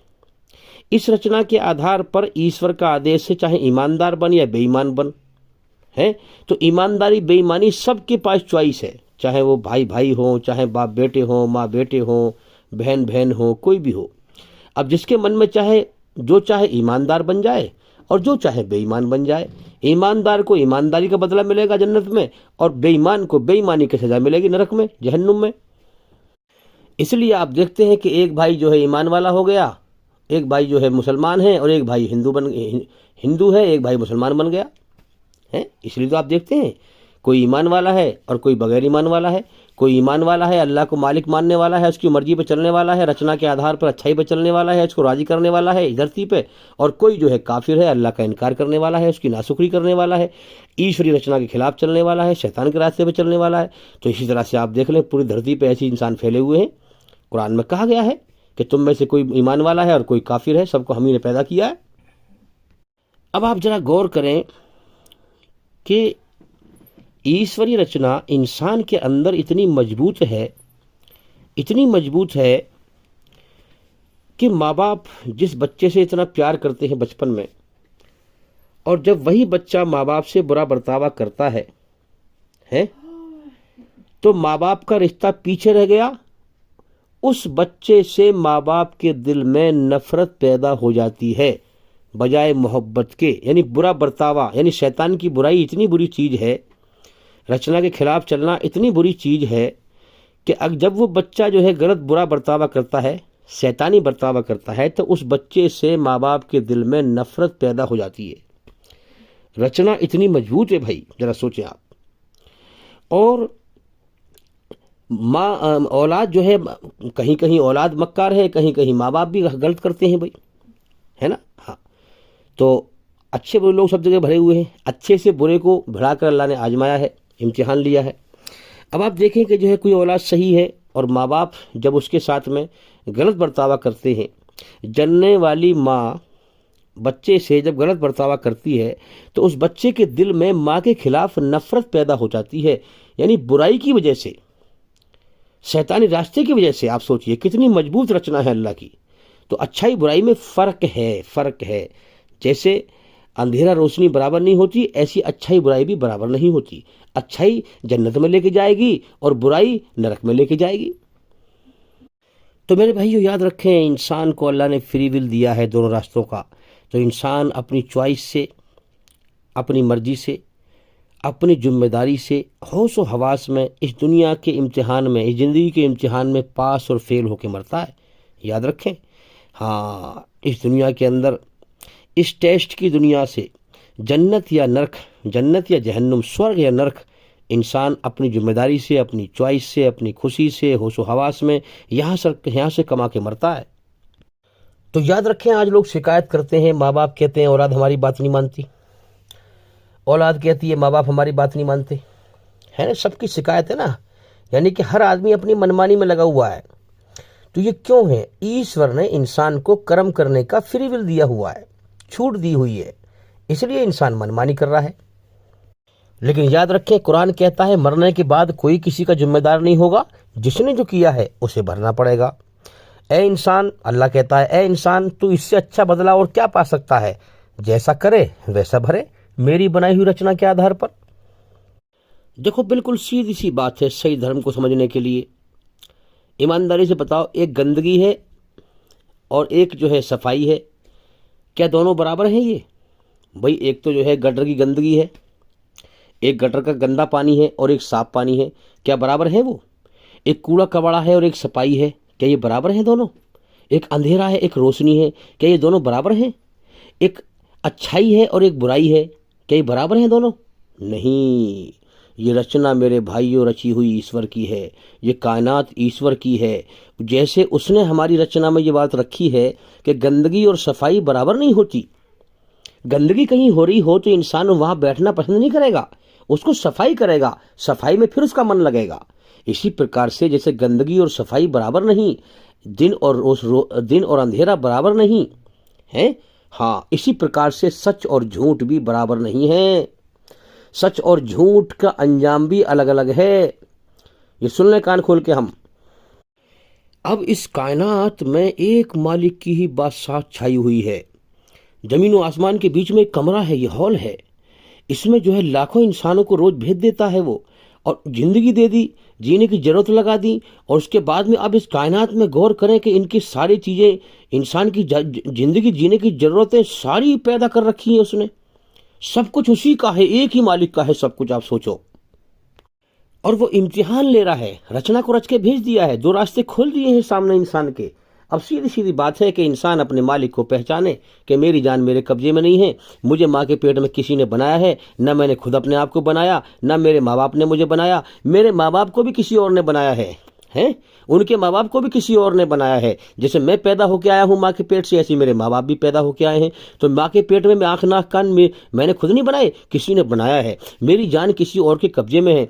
मैं नहीं चाहता मुझ पर दुख तकलीफ आए, मगर वो भेजता है तो मैं रोक नहीं सकता। इन इशारों से अपने मालिक को इंसान पहचाने बिन देखे। फिर वो जिंदगी की जरूरतें हमें दे रहा है, खाने की, पीने की, हर चीज हमें दे रहा है। तो इन इशारों से पहचाने उससे कि हम पे एहसान कर रहा है, वो हम पे एहसान कर रहा है। अब उसका एहसान माने और फिर उसकी खोज करें, दिल से उसकी पहचान करें, और पहचान करके उसका एहसान माने, उसको राजी करें और उसकी मर्जी को जाने कि उसने हमें अपने लिए बनाया है, लिहाजा हम उसकी भक्ति करें, इबादत करें। इबादत का मतलब क्या है? भक्ति का मतलब क्या है? कि हम क्या करें कि इस सारी दुनिया की हर चीज को नापसंद करके इस दुनिया के बनाने वाले एक ईश्वर अल्लाह को पसंद कर लें, हाँ, और इस दिल में उसकी मोहब्बत दाखिल कर लें। मेरे भाइयों, यह है सच्चाई का रास्ता, यह है ईमानदारी का रास्ता। जो इस रास्ते पर चल के जाएगा, अल्लाह ताला इस रास्ते के बदले में उसे जन्नत का इनाम अता फरमाएगा। और जो इंसान उसकी नाशुक्री करेगा, बिना मालिक के अपने आप को आज़ाद समझेगा, हैं, हालांकि सच उसके ना मानने से बदलेगा नहीं। हकीकत तो यह है कि उसका मालिक है और वही उसे खिला रहा है, पिला रहा है, उसकी जान उसके कब्जे में है, मगर वो अपने झूठे गुमान में समझे कि मेरा कोई मालिक ही नहीं है, मैं दुनिया में आज़ाद हूँ, जो चाहूँ करता फिरूँ, बुराई पे चले, ईश्वरी रचना के खिलाफ चले। जो मालिक को नहीं मानेगा वो रचना के खिलाफ ही चलेगा, वो शैतान के रास्ते भी चलेगा। मेरे भाइयों, याद रखें। तो अब जो अल्लाह की नाशुक्री करके जाएगा, दुनिया से मर के जाएगा, रचना के खिलाफ चल के जाएगा, वो नरक की आग में जाएगा। याद रखें, उसका ठिकाना नरक, जहन्नुम अल्लाह ने बना के तैयार कर रखा है। याद रखें, जमीन और आसमान में जो भी कुछ है सब अल्लाह की संपत्ति है, सब उसी की प्रॉपर्टी है। जो कुछ तुम खा रहे हो, पी रहे हो, बरत रहे हो, इस्तेमाल कर रहे हो, जिस पे ज़मीन पर चल रहे हो, आसमान के नीचे हो, हर सांस ले रहे हो, हवा में सांस ले रहे हो, तमाम चीज़ें जिनका तुम फ़ायदा उठा रहे हो, सब अल्लाह ही की है ये, और सब उसने तुम्हारी सेवा में लगा रखी है। याद रखना, अपने आप को बेकार मत समझो, तुम्हारा जीवन बेकार नहीं है, बड़ा कीमती है। ए इंसान, तुझे कर्म करने के लिए दुनिया में भेजा गया है, तेरा इम्तिहान चल रहा है। मौत पर तू मिट्टी में नहीं मिलेगा, हाँ, तू अपने कर्मों का बदला पाएगा। जालिम जो जुल्म करेगा दुनिया में, तुझे तेरा मौत पे फंद नहीं कटेगा। कहता ना, जो करना है कर लो, मौत पर तो मिट्टी मिल जाना, नहीं, तू मिट्टी में नहीं मिलेगा, तू सजा पाएगा। आंखें खोल, अकल खोल, सच पे गौर कर, तुझे छोड़ा नहीं जाएगा, तू सजा पाएगा। और सबसे बड़ा जुल्म यह है कि तुम अपने आप को बिना मालिक के आज़ाद समझकर मनमानी से जीवन जिए, ईश्वरी रचना के खिलाफ चले, शैतान के रास्ते पर चले। सबसे बड़ा जालिम यह है मेरे भाइयों, दर्दनाक सजा मिलेगी अल्लाह की इसको। तो मेरे भाइयों, याद रखें, जैसे स्कूल में जो है बच्चों की टीचर, ईमानदार टीचर पढ़ाई बराबर करते हैं सबकी, हैं, पढ़ाई सबकी बराबर करते हैं। अब जो बच्चा दिल से पेपर देगा, दिल से, लगन से, मेहनत से, वो पास हो जाता है, और जो लापरवाही करेगा वो फेल हो जाता है। तो इसी प्रकार से याद रखें, पढ़ाई तो अल्लाह ने सबकी बराबर करी है। पढ़ाई तो सबकी अल्लाह ने बराबर करी है। इंसान की रचना रचकर भेजा है, और इसको सच बोलना अच्छा काम है, झूठ बोलना बुरा काम है, ये इसको समझा के भेजा है। अब जो दिल से पेपर देगा, जो दिल से इस कायनात में गौर करेगा, अपने मालिक की खोज करेगा, वो पास हो जाएगा इस ज़िंदगी के इम्तिहान में। जो दिल से पेपर नहीं देगा, लापरवाही करेगा, मालिक का एहसान नहीं मानेगा, वो इस जीवन के इम्तिहान में फेल हो जाएगा। फेल होने का मतलब तुम्हें बता दूं मैं जरा थोड़ा सा। फेल जब हो जाएगा ना ये, तो ये समझ लो कि हमेशा के लिए नाकाम हो जाएगा, कभी कामयाब ना होगा, याद रखें। और जो पास हो जाएगा वो हमेशा के लिए पास हो जाएगा, कभी नाकाम ना होगा। वो इस जिंदगी के बेस पर या तो हमेशा की कामयाबी है या हमेशा की नाकामी है। तो मेरे भाइयों याद रखें, अल्लाह ताला ईश्वर किसी को अंधेरे में, जन्नत में या जहन्नुम में नहीं डालेगा। हाँ, बल्कि इस टेस्ट लेने की दुनिया में इंसान के कर्मों के द्वारा पास और फेल का एहसास दुनिया ही में करा देता है, क्योंकि उसने इंसान की रचना को रच के भेजा है। हर इंसान को दिखा दिया है सच बोलना अच्छा काम है, झूठ बोलना बुरा काम है। अब जो इंसान जैसे कर्म कर रहा है उसका ज़मीर जानता है कि मैं क्या हूँ। हाँ, तो अल्लाह ताला दिखा देगा, क्योंकि वो हर इंसान की ज़िंदगी में सच और झूठ को दिखा देता है। अब कोई अल्लाह से डरकर, बिन देखे डरकर रचना पर आ जाता है, अच्छाई पर आ जाता है, और कोई निडर होकर के नहीं आता है, शैतान का साथी बन जाता है। तो मेरे भाइयों, जिस प्रकार गंदगी और सफाई बराबर नहीं, दिन की रोशनी रात का अंधेरा बराबर नहीं, इसी प्रकार अच्छाई बुराई भी बराबर नहीं। अच्छाई और सच को ईश्वर ने कुरान में पवित्रता का नाम दिया है, और झूठ और बुराई को गंदगी का नाम दिया है। तो मेरे भाइयों, आज हम देखें दुनिया में क्या उल्टा चक्कर है। रास्ते में कोई गंदगी फेंक जाए, कूड़ा फेंक जाए हमारे दरवाजे के सामने, खरंजे पे, रास्ते में, हैं, रोड पे, तो लोग लड़ते हैं आपस में, किसने फेंक दिया, किसने फेंक दिया। और जो घर घर में झूठ की गंदगी है, बुराई की गंदगी है, उसे कोई गंदगी नहीं कहता है, जबकि ईश्वर कुरान में कायनात का मालिक बुराई को गंदगी कहता है, सच्चाई को पवित्र कहता है। तो अब इसमें सीधी बात है, बिल्कुल ईश्वरी रचना के आधार पर जो इंसान अपनी आत्मा को बुराई की गंदगी से पवित्र करके मरा, मेरे भाइयों, इसमें कोई दो राय नहीं है। सोचो अकल से, हकीकत बात है, यही रचना है ईश्वर की।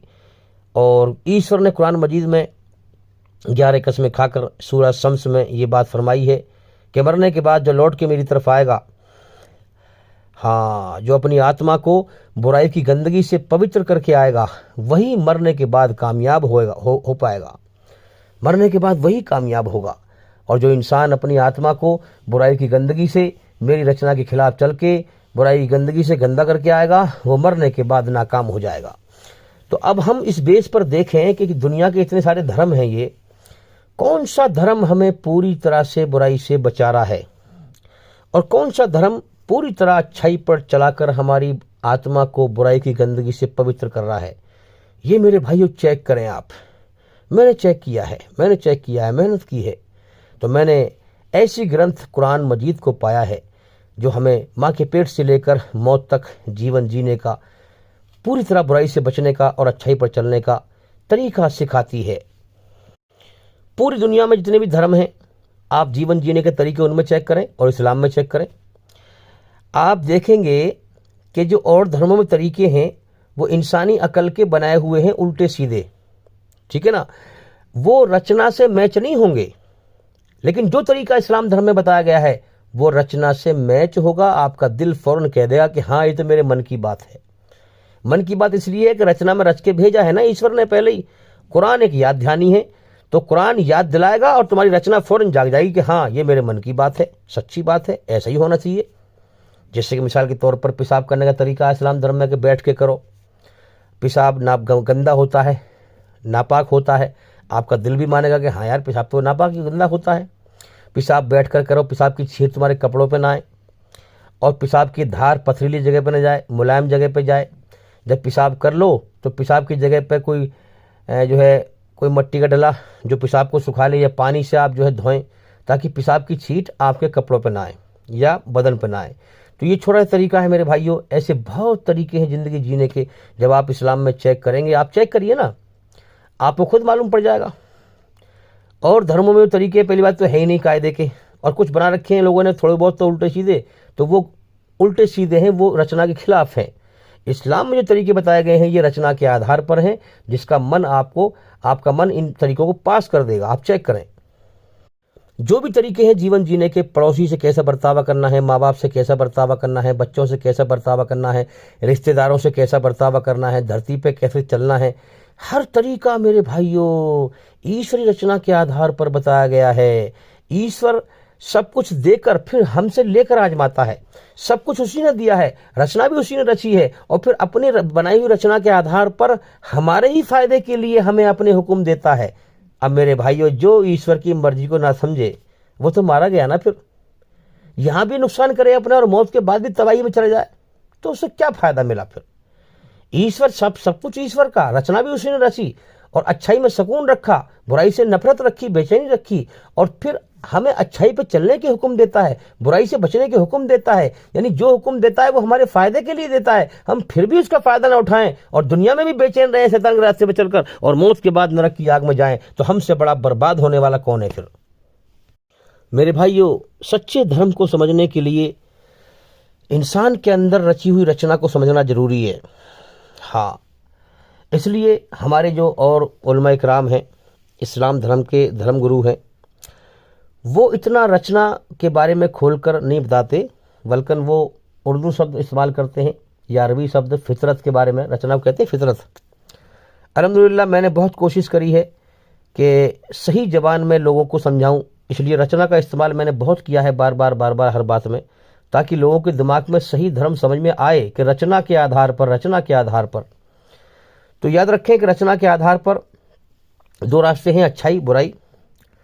और जब भी तुम्हें कोई इस्लाम धर्म में धर्म गुरु सही जो हो, जब भी तुम्हें ये बताएगा वो कि कुरान के आदेश बताएगा रचना के आधार पर हराम हलाल, हलाल हराम, हलाल का मतलब अच्छाई पे चलो, हराम से मतलब बुरा बचो, हराम का मतलब बुराई से बचो। तो जब भी तुम्हें बताए वो कि हलाल ये है हराम ये है, तो जब भी समझ जाना कि रचना के आधार पे ये कह रहे हैं कि हलाल का मतलब जो है अच्छाई पे चल और हराम का मतलब बुराई से बच। जब भी वो ऐसी बातें करें तो रचना के आधार पर फौरन दिमाग में ये ख्याल लाना कि रचना के आधार पे कह रहे हैं कि हलाल पे चल, और रचना के खिलाफ कह रहे हैं जो मना किया है ईश्वर ने, हराम का मतलब बुराई से बच।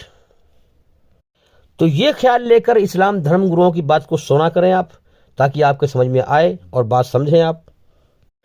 दूसरा वो कहते हैं कि ईमान वाला बगैर ईमान वाला, ईमान वाला मतलब ईमानदार इंसान और बगैर ईमान वाला मतलब बेईमान इंसान।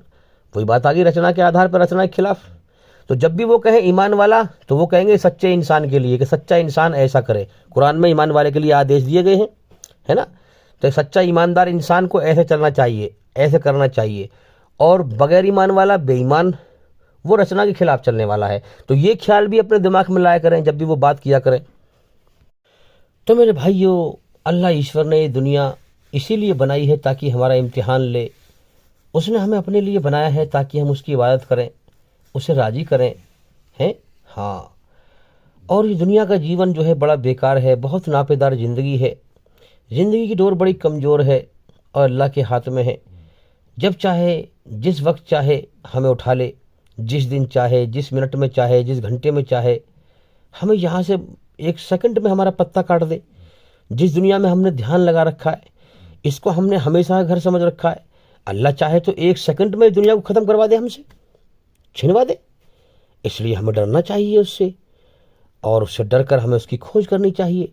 ये दुनिया उसने बनाई ही इसलिए है ताकि हम इसकी हकीकत पर गौर करके, अपने जीवन की हकीकत पर गौर करके दुनिया में दिल न लगाएं, अपने मालिक की तरफ ध्यान लगाएं, उससे राज़ी करें और राज़ी करके जाएं और जन्नत का इनाम पाएं।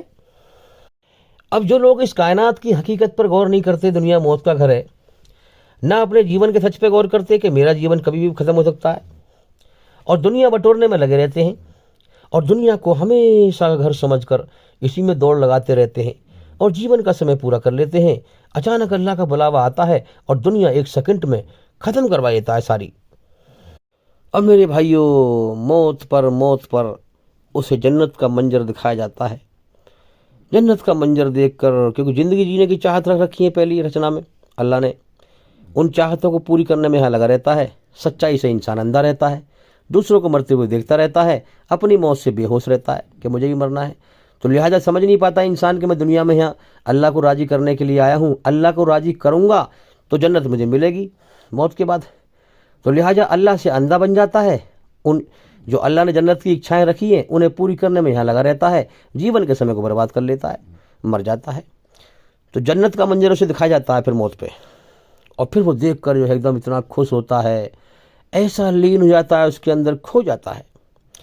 फिर वो मंजर उसके पैसे हटाया जाता है और कहा जाता है कि बदबख्त, तुझे उस दुनिया में इसी जन्नत को कमाने के लिए भेजा गया था, इसकी इच्छाएं तेरे अंदर रखी गई थी हैं, मगर तू इन इच्छाओं को पूरी करने में लगा रहा और तूने ये गौर ना किया कि मेरा इम्तिहान, मुझे इम्तिहान के लिए इस दुनिया में भेजा गया है।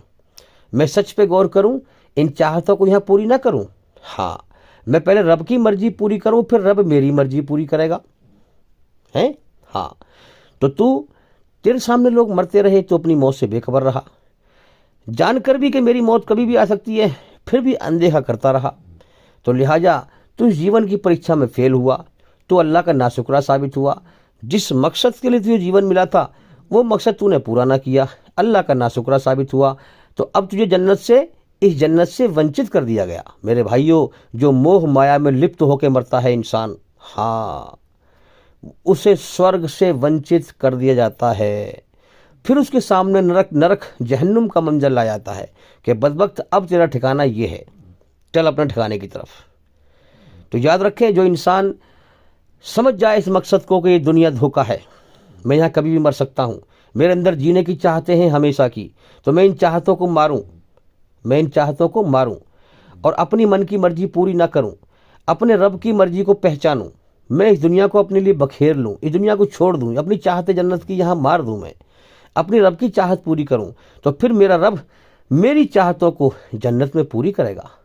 जब जो लोग अल्लाह की मोहब्बत पाके मरते हैं इस दुनिया से, दुनिया की मोहब्बत को ख़त्म कर देते हैं दिल से, अल्लाह की मोहब्बत पाके मरते हैं मेरे भाइयों, फिर उनके सामने वाह जन्नत का मंजर ला जाता है कि मेरे बंदे, ये है तेरा ठिकाना जो दुनिया से तू कमा के आया है। तूने मेरे लिए जन्नत की इच्छाओं को अपने अंदर मारा, अपने बुरी इच्छाओं को तूने दुनिया में मेरी मर्जी के आगे मार दिया, तूने मेरी मर्जी को अपनी ज़िंदगी में जिंदा किया, दुनिया की मोहब्बत को दिल से निकालने का इरादा किया, मेरी मोहब्बत को दिल में दाखिल करने का इरादा किया, मैंने तेरे दिल में अपनी मोहब्बत को दाखिल कर दिया, तो लिहाजा तूने दुनिया की हर चीज़ को नापसंद करके मुझे पसंद किया। तो मेरे बंदे, अब तू मेरे इनाम का हकदार है। अब जा उस दुनिया के बदले में जो तूने मेरे लिए बखेरी थी, तूने सच पे गौर किया था, तो दुनिया के पीछे ना भागा था। हाँ, तूने मुझे मालिक पहचाना कि मेरा कोई मालिक है, मुझे यहाँ खुलकर ज़िंदगी जीने में मज़ा नहीं आता, मैं उसकी बादशाहत में कैद हूँ, डर और गम की बादशाहत में कैद हूँ। तूने मेरी दी हुई अकल का सही इस्तेमाल किया, तूने सच पे पहचाना, सच पे गौर किया, तूने मुझे राज़ी किया। चल मेरे बंदे, अब तू मेरे इनाम का हकदार बन गया। तूने दुनिया में मेरी मर्जी पूरी की है, अब मैं जन्नत में तेरी मर्जी पूरी करूँगा। तो मेरे भाइयों, सही मायनों में इम्तिहान इसी तरह होता है कि हम कोई बहुत बड़ा हमारा गोदाम हो परचूने का, और किसी को वहाँ नौकर को वहाँ छोड़ दें, दो चारों को, और उसमें एक समय तय कर लें कि भाई 2 घंटे 4 घंटे में हम इनका इम्तिहान ले लेंगे, ये ईमानदारी से इस्तेमाल करते हैं इनका या बेईमानी से करते हैं। अच्छा, कुछ ऐसा भी होता है कि इंसान जो है वैसे ही मजाक कर रहा है ना, फिर जो है फिर बाद में पता पड़ा कि जो है जब काफ़ी समय दिया जाएगा तो फिर अब दिल से कर रहा है ये काम को। तो इसी प्रकार से अल्लाह की जो ज़मीन और आसमान के अंदर जो भी संपत्ति है सब अल्लाह की है, ये भरी नेमत, यहाँ नेमत भरी है अल्लाह ताला की सब सारी। अब इनका हम अल्लाह की मर्जी से इस्तेमाल करते हैं या अपनी मनमानी से इस्तेमाल करते हैं, ये हमारा टेस्ट है। सही ईमानदार वो है, खलीफा का मतलब ये है, जब अल्लाह ने कहा फरिश्तों से कि मैं अपना खलीफा धरती में पैदा करने वाला हूँ आदम अलैहिस्सलाम के लिए, तो खलीफा का मतलब ये है कि जिसकी चीज़ें हैं उसकी मर्जी से इस्तेमाल की जाएँ। जिसकी ज़मीन है, जिसकी ज़मीन और आसमान में जो भी कुछ है, जिसकी ज़मीन है, जिसकी सब चीज़ें हैं, उसी की मर्जी से इनका इस्तेमाल किया जाए। तो मेरे भाइयों, ये ईमानदारी की दलील है। हाँ, और जो उसकी मर्जी से ना करे ये बेईमानी की दलील है। तो अब देखना यह है कि जो है सब कुछ अल्लाह का है, ईश्वर का है। अब कौन सी अकल सच को पहचानती है, कौन इसमें पास होता है और कौन फेल होता है, कौन अल्लाह की दी हुई चीज़ें अल्लाह की मर्ज़ी से इस्तेमाल करता है और कौन उसकी मर्ज़ी के ख़िलाफ़ इस्तेमाल करता है। बदला मौत के बाद है मेरे भाइयों, याद रखें, यहाँ इम्तिहान चल रहा है। इसीलिए आप इस्लाम में देखेंगे कि जो इस कायनात का सच्चा मालिक है, जिसकी हर चीज़ इस धरती पे हर चीज़ उसी की है, इनको कैसे कैसे बरतना है उसने अपनी मर्जी का तरीका बताया है, हलाल तरीका है ना, बताया है उसने ईमानदार बनने के लिए। और जो बेईमान बनना चाहे वो छूट दी है, उसने इम्तिहान लिया है ना, तो वो बेईमानी से जो है अल्लाह की मर्जी के खिलाफ चलकर भी जो है इन चीज़ों को इस्तेमाल कर सकता है। शैतान झूठा गुमान डालकर धोखा देता है। शैतान ख्याल डालता है कि रचना के खिलाफ चलेगा तो तुझे तेरा कोई हिसाब किताब नहीं होगा, कोई तुझे सजा नहीं मिलेगी, कुछ नहीं होगा। धोखा है मेरे भाइयों, धोखा। अल्लाह कहता है कि माँ तुम्हारी वही है जिसने जना है। ये बात अटल हकीकत है। लेकिन आज इंसान शैतान के बहकावे में आकर के गाय को माँ कह रहा है। तो आप देखें शैतान का धोखा।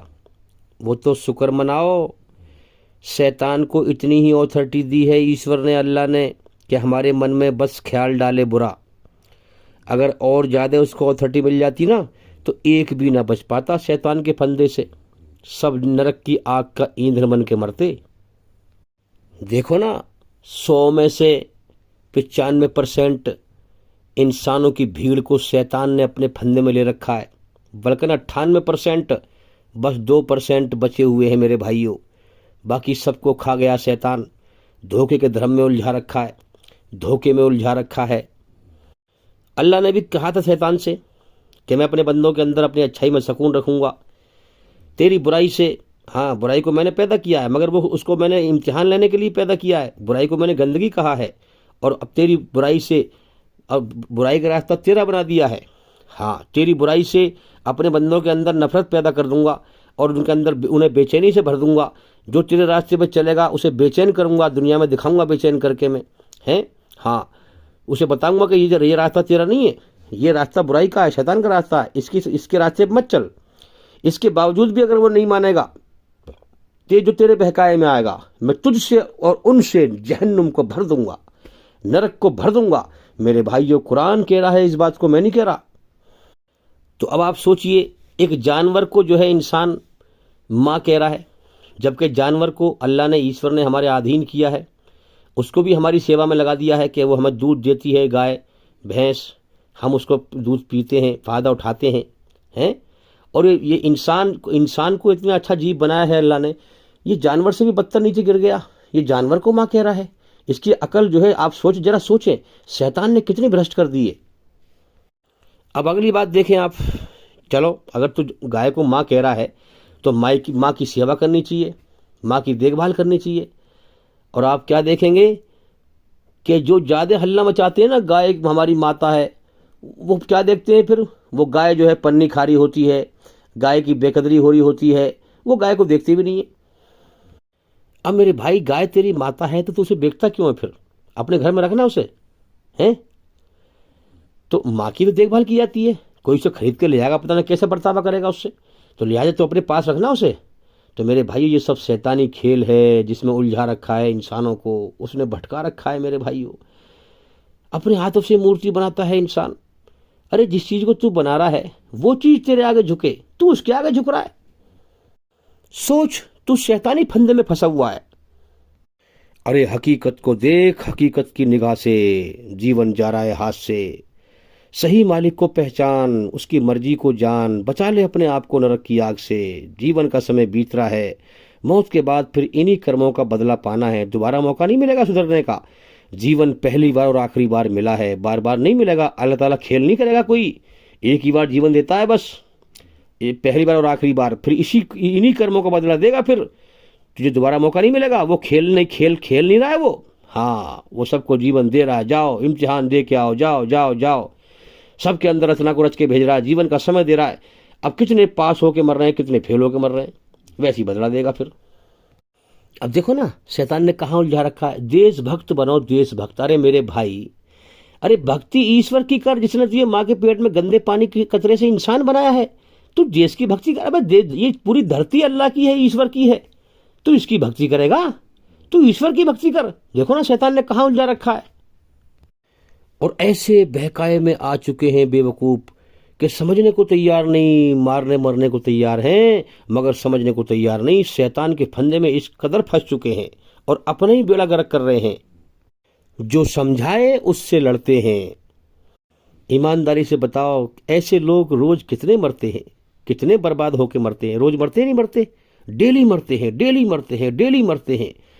अल्लाह का सिस्टम जारी है। इम्तिहान दे, मर, जल्दी आ फटाफट लौट के। इम्तिहान दे, मर, जल्दी आ लौट के और अपने कर्मों का बदला पा।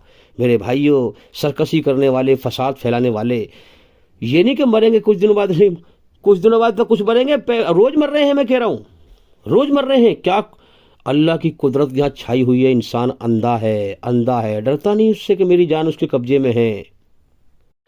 अभी जो चल रहा है ना कि जो है अंधभक्त, अंधभक्त, ये बेचारे शैतान ने अंधे कर रखे हैं।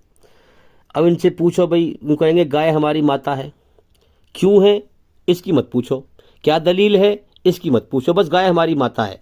तो क्या मतलब है? बस अंधविश्वास पर चलना है, सच की खोज नहीं करनी है। तो मेरे भाइयों, ऐसे लोगों को बचाओ शैतान के फंदे से, बचाओ से। इन पर तरस खाओ, इन पर तरस खाओ। इन्हें होश नहीं न रखी आग कितनी भयंकर है। शैतान के रास्ते में चलने वाले तबाह हो जाएंगे। तो मेरे भाइयों याद रखें, ईश्वरीय रचना के आधार पर पूरी तरह से बुराई से बचाने का, अच्छाई पर चलाने का तरीका और इस धरती पे अमन शांति कायम करने का तरीका सिर्फ कुरान मजीद के अंदर है। हाँ, चाहे वो ईश्वर का कानून लागू करें तो शांति पैदा होगी, ईश्वर का कानून इंसान अपनी ज़िंदगी में लागू करे तो उसको शांति मिलेगी। तो पूर्ण रूप से बुराई की गंदगी से अपनी आत्मा को पवित्र करने का तरीका कुरान मजीद के अंदर है। कुरान मजीद के अंदर ईश्वर के हर प्रकार के धार्मिक कानून हैं। वही हमारा क्रिएटर है, उसी ने हमें बनाया है, उसे पता है उसने क्या क्या रचना रची है हमारी, उसी रचना के आधार पर कानून है। आप उन्हें पढ़ें, उन्हें समझें तो आप फ़ौरन पहचान लेंगे, जांच कर लेंगे। ये भी एक बहुत बड़ा तरीका है सही धर्म को समझने का। आप दुनिया के सारे धर्म चेक करें और फिर चेक करें कि रचना के आधार पर कौन सा धर्म मुझे सही रास्ता बता रहा है, कौन सा मेरे दिल के अंदर मैच कर रहा है। इससे आप पहचान लेंगे सही धर्म क्या है। लिहाजा जिस मालिक ने मुझे पैदा किया है, मैं उसकी मर्जी पर जीवन जीऊँ, तो उसने मुझे मेरे जीवन जीने के हर तरीका बताया होगा। अब वो कौन से धर्म में है आप ये चेक करें, हैं आप देखेंगे तो आप कुरान मजीद के अंदर पाएंगे और मोहम्मद सल्लल्लाहु अलैहि वसल्लम की जीवनी में पाएंगे। जो संसार के सच्चे मालिक अल्लाह ईश्वर ने कुरान में फरमाया, अपनी बनाई हुई रचना के आधार पर दुनिया के सारे इंसानों को आदेश सुनाया, वही मोहम्मद सल्लल्लाहु अलैहि वसल्लम ने पूरा करके दिखाया कि बताओ और दिखाओ इन मेरे बंदों को कि मेरी रचना के आधार पर इस तरह से अच्छाई पर चलो और इस तरह से बुराई से बचो। यहाँ तुम्हारा इम्तिहान है। अच्छाई बुराई के दो अंजाम मैंने मौत के बाद रखे हैं। जो अच्छे कर्म करके आएगा, मुझे राजी करके आएगा, वो स्वर्ग में मेरा इनाम पाएगा, और जो मेरी रचना के खिलाफ चल के, शैतान के रास्ते पर चल के, बुराई पर चल के आएगा, बिना मालिक की आज़ाद समझ के मनमानी करके आएगा, वो नरक की आग में सजा पाएगा। तो मेरे भाइयों, कुरान मजीद और मोहम्मद सल्लल्लाहु अलैहि वसल्लम की जीवनी, ये दोनों मिलके सच्चा धर्म है, सच्चा धर्म है। इसी धर्म के द्वारा इंसान मौत के बाद कामयाब हो सकता है। इसके अलावा जिस तरीके पर चल के जाएगा मेरे भाइयों, धोखा खाएगा, तबाह हो जाएगा, बर्बाद हो जाएगा। दुनिया इम्तिहान का जहान है, सही से चेक कर लो, सही से चेक कर लो। दुनिया सारी धोखा ही धोखा है, और धर्म के मामले में और भी धोखा है दुनिया के अंदर। सही धर्म को चेक करो ताकि जीवन सफल हो जाए, जीवन की परीक्षा में पास हो जाएं। अब मेरे भाइयों, चलते चलते एक बात और मैं अर्ज कर दूं आपसे कि अल्लाह एक ऐसी हस्ती है जो हमेशा से है और हमेशा रहेगा। उसके बराबर कोई नहीं, उसके मुकाबले कोई नहीं, उस जैसा कोई नहीं, उससे बड़ा कोई नहीं। हर चीज़ उसके सामने बेबस है, मोहताज है। उसने सबको बनाया है, उसको किसी ने नहीं बनाया है। सबको मौत देता है, खुद मौत से पवित्र है, मौत को भी उसने पैदा किया है। ये सब बातें मैं अल्टप नहीं कह रहा हूँ। इस कायनात में चलने से गौर करो। इस जो कायनात को जो हस्ती चला रही है, जिसने बनाया है, ये उसके बारे में कह रहा हूँ मैं। वो चला रही है, वो जिंदा है। अल्लाह ताला अल हय्युल कय्यूम कुरान कहता है, वो जिंदा, कायम और दायम है। एक हस्ती इस कायनात को चला रही है, उससे बड़ा कोई नहीं है। अगर कोई बड़ा होता तो उस पर हावी होता, इस कायनात के चलने में, सिस्टम में गड़बड़ी आती। उसके मुकाबले कोई नहीं। उस जैसा कोई नहीं, इस पूरी कायनात में उस जैसा कोई नहीं है, सब उसकी पैदा की हुई चीज़ें हैं, इसलिए सब पे मौत भेजता है ना। हाँ, खुद वो ऊपर है, कायनात से ऊपर है, कायनात के अंदर नहीं है। ये शैतान का खेल है कि उसे कण कण में साबित करके, कण कण में झूठा गुमान डाल करके फिर लोगों की नापाक आस्था बनवा दी उसने, अल्लाह की तरफ से गंदे यकीन उसने पैदा कर दिए बहुत सारे मेरे भाइयों, बहुत सारे। इस खेल में डाल करके ईश्वर कण कण में है। अब वो जो है ईश्वर की शान को घटवा रहा है। देखो ना, गोबर में भी जो है, गोबर में भी मान रहे हैं कि ईश्वर, गोबर के अंदर भी नाउज़ुबिल्लाह। आप जरा सोचें, शैतान ईश्वर की शान को घटवाता है, हाँ, इंसान को धोखे में डालता है। तो इंसानों के अंदर ये झूठा गुमान उसने पैदा कर दिया कि ईश्वर कण कण में है। इससे उसने ईश्वर के संबंध में नापाक और गंदे यकीन, गंदी आस्था बेशुमार लोगों के मन में पैदा कर दी और उलझा रखा है लोगों को, और लोग उससे निकलने को तैयार नहीं। यहाँ तक कि इंसान, शैतान जो है इंसान के अंदर ऐसा समझ आता है, ऐसा प्रवृत्त हो जाता है कि वो ईश्वर से नफरत करने लगता है। हाँ, और ईश्वर के रास्ते को जो बताए उस इंसान से भी नफरत करने लगता है। ये कोशिश करता है कि ये भी शैतान के रास्ते पे आ जाए, ये सच्चे रास्ते से हट जाए, ये भी झूठे रास्ते पे आ जाए। अपना तो बेड़ा गर्क कर ही रहा है, वो दूसरे का भी चाह रहा है कि ये भी आ जाए शैतान के रास्ते पे। तो मेरे भाइयों, ऐसे लोग हकीकत में इंसान नहीं रहते, फिर वो भी शैतान ही बन जाते हैं। इसीलिए कुरान में कहा गया है कि शैतान जो है जिन्नातों में से भी है और इंसानों में से भी है। तो इंसानों में से शैतान वो है जिन पर शैतान ने पूरी तरह कब्जा कर लिया है और उन्हें पूरी तरह वश में कर लिया है, और उन्हें किसी भी तरह से वो उसके वश में से निकलने को तैयार नहीं है, सच्चाई के रास्ते पर आने को तैयार नहीं है, बल्कि सच्चे लोगों को और वो अपने रास्ते में खींचते हैं, ईश्वरीय रचना के खिलाफ बुराई के रास्ते में खींचते हैं। हाँ, कुरान में इसका भी जिक्र है मेरे भाइयों। कुरान हर प्रकार से इंसान की रहनुमाई करता है, उसको दिशा दिखाता है, कहाँ कैसे बचना है, कहाँ कैसे चलना है। इसीलिए कहा गया कि जिसको ईश्वर राह दिखाए, जिसको ईश्वर अपना रास्ता दिखाए, उसे कोई दुनिया में गुमराह नहीं कर सकता, याद रखें। और जिसको ईश्वर धक्का दे दे, उसे कोई राह दिखा नहीं सकता। अब मैं एक बात और आपसे कह दूं, कुरान ये कहता है कि एक बहुत बड़ी दुनिया है आलम बरज़ख, नहीं आलम अरवा। आलम बरज़ख अलग दुनिया है जहाँ मुर्दे जा रहे हैं मर मर के, और आलम बरज़ख एक, आलम अरवा एक अलग दुनिया है। कुरान कह रहा है इसके बारे में कि अल्लाह ताला ने, ईश्वर ने, जो सबसे पहले इंसान थे मनु, आदम अलैहिस्सलाम, जिनसे सारे आदमी पैदा हैं, है ना, हाँ, मनुष्य, जिनसे सारे मनुष्य पैदा हैं, तो उनकी पीठ से जब से दुनिया बनी है और क़यामत तक के सारे इंसानों को अल्लाह ने पैदा कर दिया था। और एक बहुत बड़ा वो जहान है, वहाँ सबको इकट्ठा किया था। वहाँ हमारा शरीर नहीं था मिट्टी का, ये आत्मा थी, सिर्फ आत्मा, रूह पूरे होश में थी वहाँ पर, जो होश होता है रूह का, इंसान का। तो वहाँ पर अल्लाह ने इकरार कराया था, अलस्तु बिरब्बिकुम, अल्लाह ने कहा था, कहो क्या मैं तुम्हारा रब नहीं हूँ। रब मतलब मालिक, पालनहार। क्या मैं तुम्हारा रब नहीं हूँ? तो सारे इंसानों की आत्माओं ने कहा था, बेशक आप ही हमारे रब हैं। मेरे भाइयों, सबसे अल्लाह ने पहले ही इकरार करा लिया था, ताकि लोग ये न कहें कि हमने, हमारे बड़े बड़ों ने शिर्क किया तो हम भी कर रहे थे, हैं? नहीं, सब ने अलग अलग इकरार किया था कि तू ही हमारा रब है, पालनहार है, मालिक है। अब तू यहाँ दुनिया में किसी और को पालनहार समझ, मालिक समझ, किसी और के आगे हाथ फैला, लेकिन याद रख, अल्लाह ने पहले ही इकरार कर रखा है। वो याद भुला दी है, और रचना के अंदर है वो याद, मगर इंसान याद नहीं करता उस चीज़ को। हाँ, फिर अल्लाह ने कहा कि कौन तुम में ईमानदार है? सब ने कहा मैं ईमानदार हूँ, मैं ईमानदार हूँ, मैं ईमानदार हूँ। रचना रच के अल्लाह ने सबसे पूछा कौन ईमानदार है? सब ने कहा कि मैं ईमानदार हूँ, सब ने लपक के कहा मैं ईमानदार हूँ। अच्छा, अब अल्लाह ने ये दुनिया बनाई मेरे भाइयों, सब कुछ नेमत भर रखी हैं, हमारे जीने के साधन, और खुद दिखाई देता नहीं है, खुद छुपा हुआ है, हमें दिखता नहीं है, और हमें देखता है वो। इस जहान में अब लाखों इंसानों को रोज़ पैदा कर रहा है। जाओ देखते हैं भला कौन ईमानदार है, कौन बेईमान है। ईमानदार वो साबित होगा अल्लाह की नज़र में जो इस कायनात में गौर करके बिन देखे अपने मालिक को पहचान ले, सही मालिक को, है ना। इस अल्लाह की सही मालिक की पहचान में ही बहुत लोग भटक गए, शैतान ने भटका दिया। कोई किसी को पूज रहा है, कोई किसी को पूज रहा है, यही भटका दिया शैतान ने। और ईश्वर कण कण में है, ये गुमान डालकर और भटका दिया मेरे भाइयों। नापाक आस्था करा दी शैतान ने, बर्बाद करा दिया इंसानियत को, आदम की औलाद को तबाह कर दिया। तो जाओ, ईमानदार अल्लाह की नज़र में वो है जो मेरी सही से पहचान करके, और मैंने क्यों जीवन दिया है, हाँ मैंने क्यों जीवन दिया है, मेरी दी हुई अकल से पहचाने। दुनिया इम्तिहान का जहान है, पहचाने। मैं फिर अपने नबी भेजूंगा, अपनी रचना के आधार पर उन आदेश दूंगा, उन आदेशों से तुम याद ध्यानी कर लेना है, मेरी मर्जी को जान लेना। मेरे भाइयों, शैतान ने यहाँ भी गुमराह कर दिया, निरे धर्मों के अंदर भटका दिया इंसान को। तो अब ईमानदार साबित वो होगा जो मेरी दी हुई अकल से कायनात के दो पहलुओं, सच और झूठ, सच पे गौर करके कि दुनिया मौत का घर है, दुखों का घर है, बीमारियों का घर है, मैं यहाँ कभी भी मर सकता हूँ, तो मुझे किसने पैदा किया, क्यों पैदा किया, इस बात पे गौर करे, सही मालिक की खोज करे, उसकी मर्जी को जाने, और उसने मुझे अपने लिए बनाया है, लिहाजा मैं उसकी इबादत करूँ, दिल उसके हवाले करके, हाँ उसे राजी करके मर के दुनिया से जाऊँ, तब अल्लाह की नज़र में ईमानदार साबित होगा। दुनिया की हर चीज़ को नापसंद करके अल्लाह को पसंद करे, जिस मकसद से अल्लाह ने पैदा किया है उस मकसद को पूरा करे, दिल में अल्लाह की मोहब्बत लेके जाए।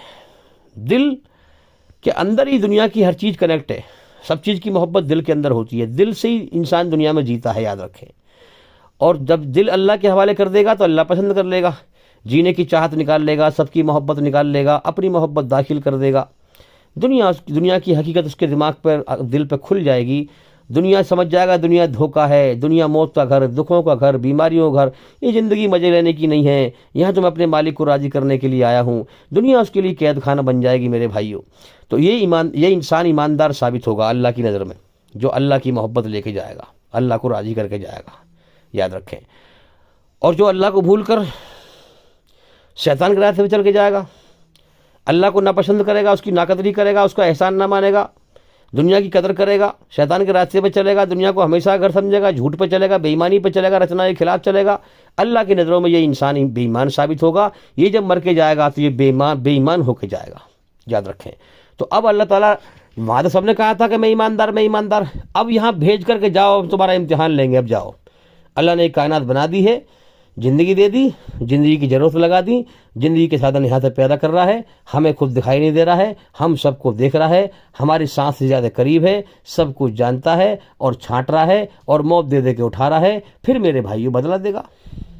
हाँ, वहाँ से तो इंसान कह के आया है मैं ईमानदार हूँ। अल्लाह ने कहा कि इम्तिहान लेंगे, जब मालूम पड़ेगा कौन ईमानदार है। अब जो बेईमान होकर मरता है और मौत पे उसे याद आती है कि मैं तो मालिक से वादा करके आया था, एकदम उसका चेहरा फक पड़ जाता है मेरे भाइयों, रोता है, दहाड़ मारता है, हमेशा की नाकामी देखता है मेरे भाइयों। इंसान वहाँ से जल्दबाजी करता है, मालिक तो जल्दी मुझे इम्तिहान के जहान में, दुनिया में भेज, इम्तिहान की दुनिया में भेज, मैं तुझे जल्दी राज़ी करके आऊँ, सच्चाई पे गौर करके, और मैं जन्नत में फिर मैं तेरा महबूब बंदा, तेरा पसंदीदा बंदा बन के आऊँ, और जन्नत में फिर हमेशा के लिए मज़े करूँ, तेरा इनाम का हकदार बन जाऊँ। मेरे भाइयों, मगर यहाँ दुनिया में आकर इंसान बेईमान छट जाता है, ईमानदार भी छट जाता है। कौन अल्लाह की तरफ ध्यान लगाता है, कौन उसका एहसान मानता है, कौन उसकी नाशुक्री करता है। यहाँ लोग छट के जा रहे हैं मेरे भाइयों।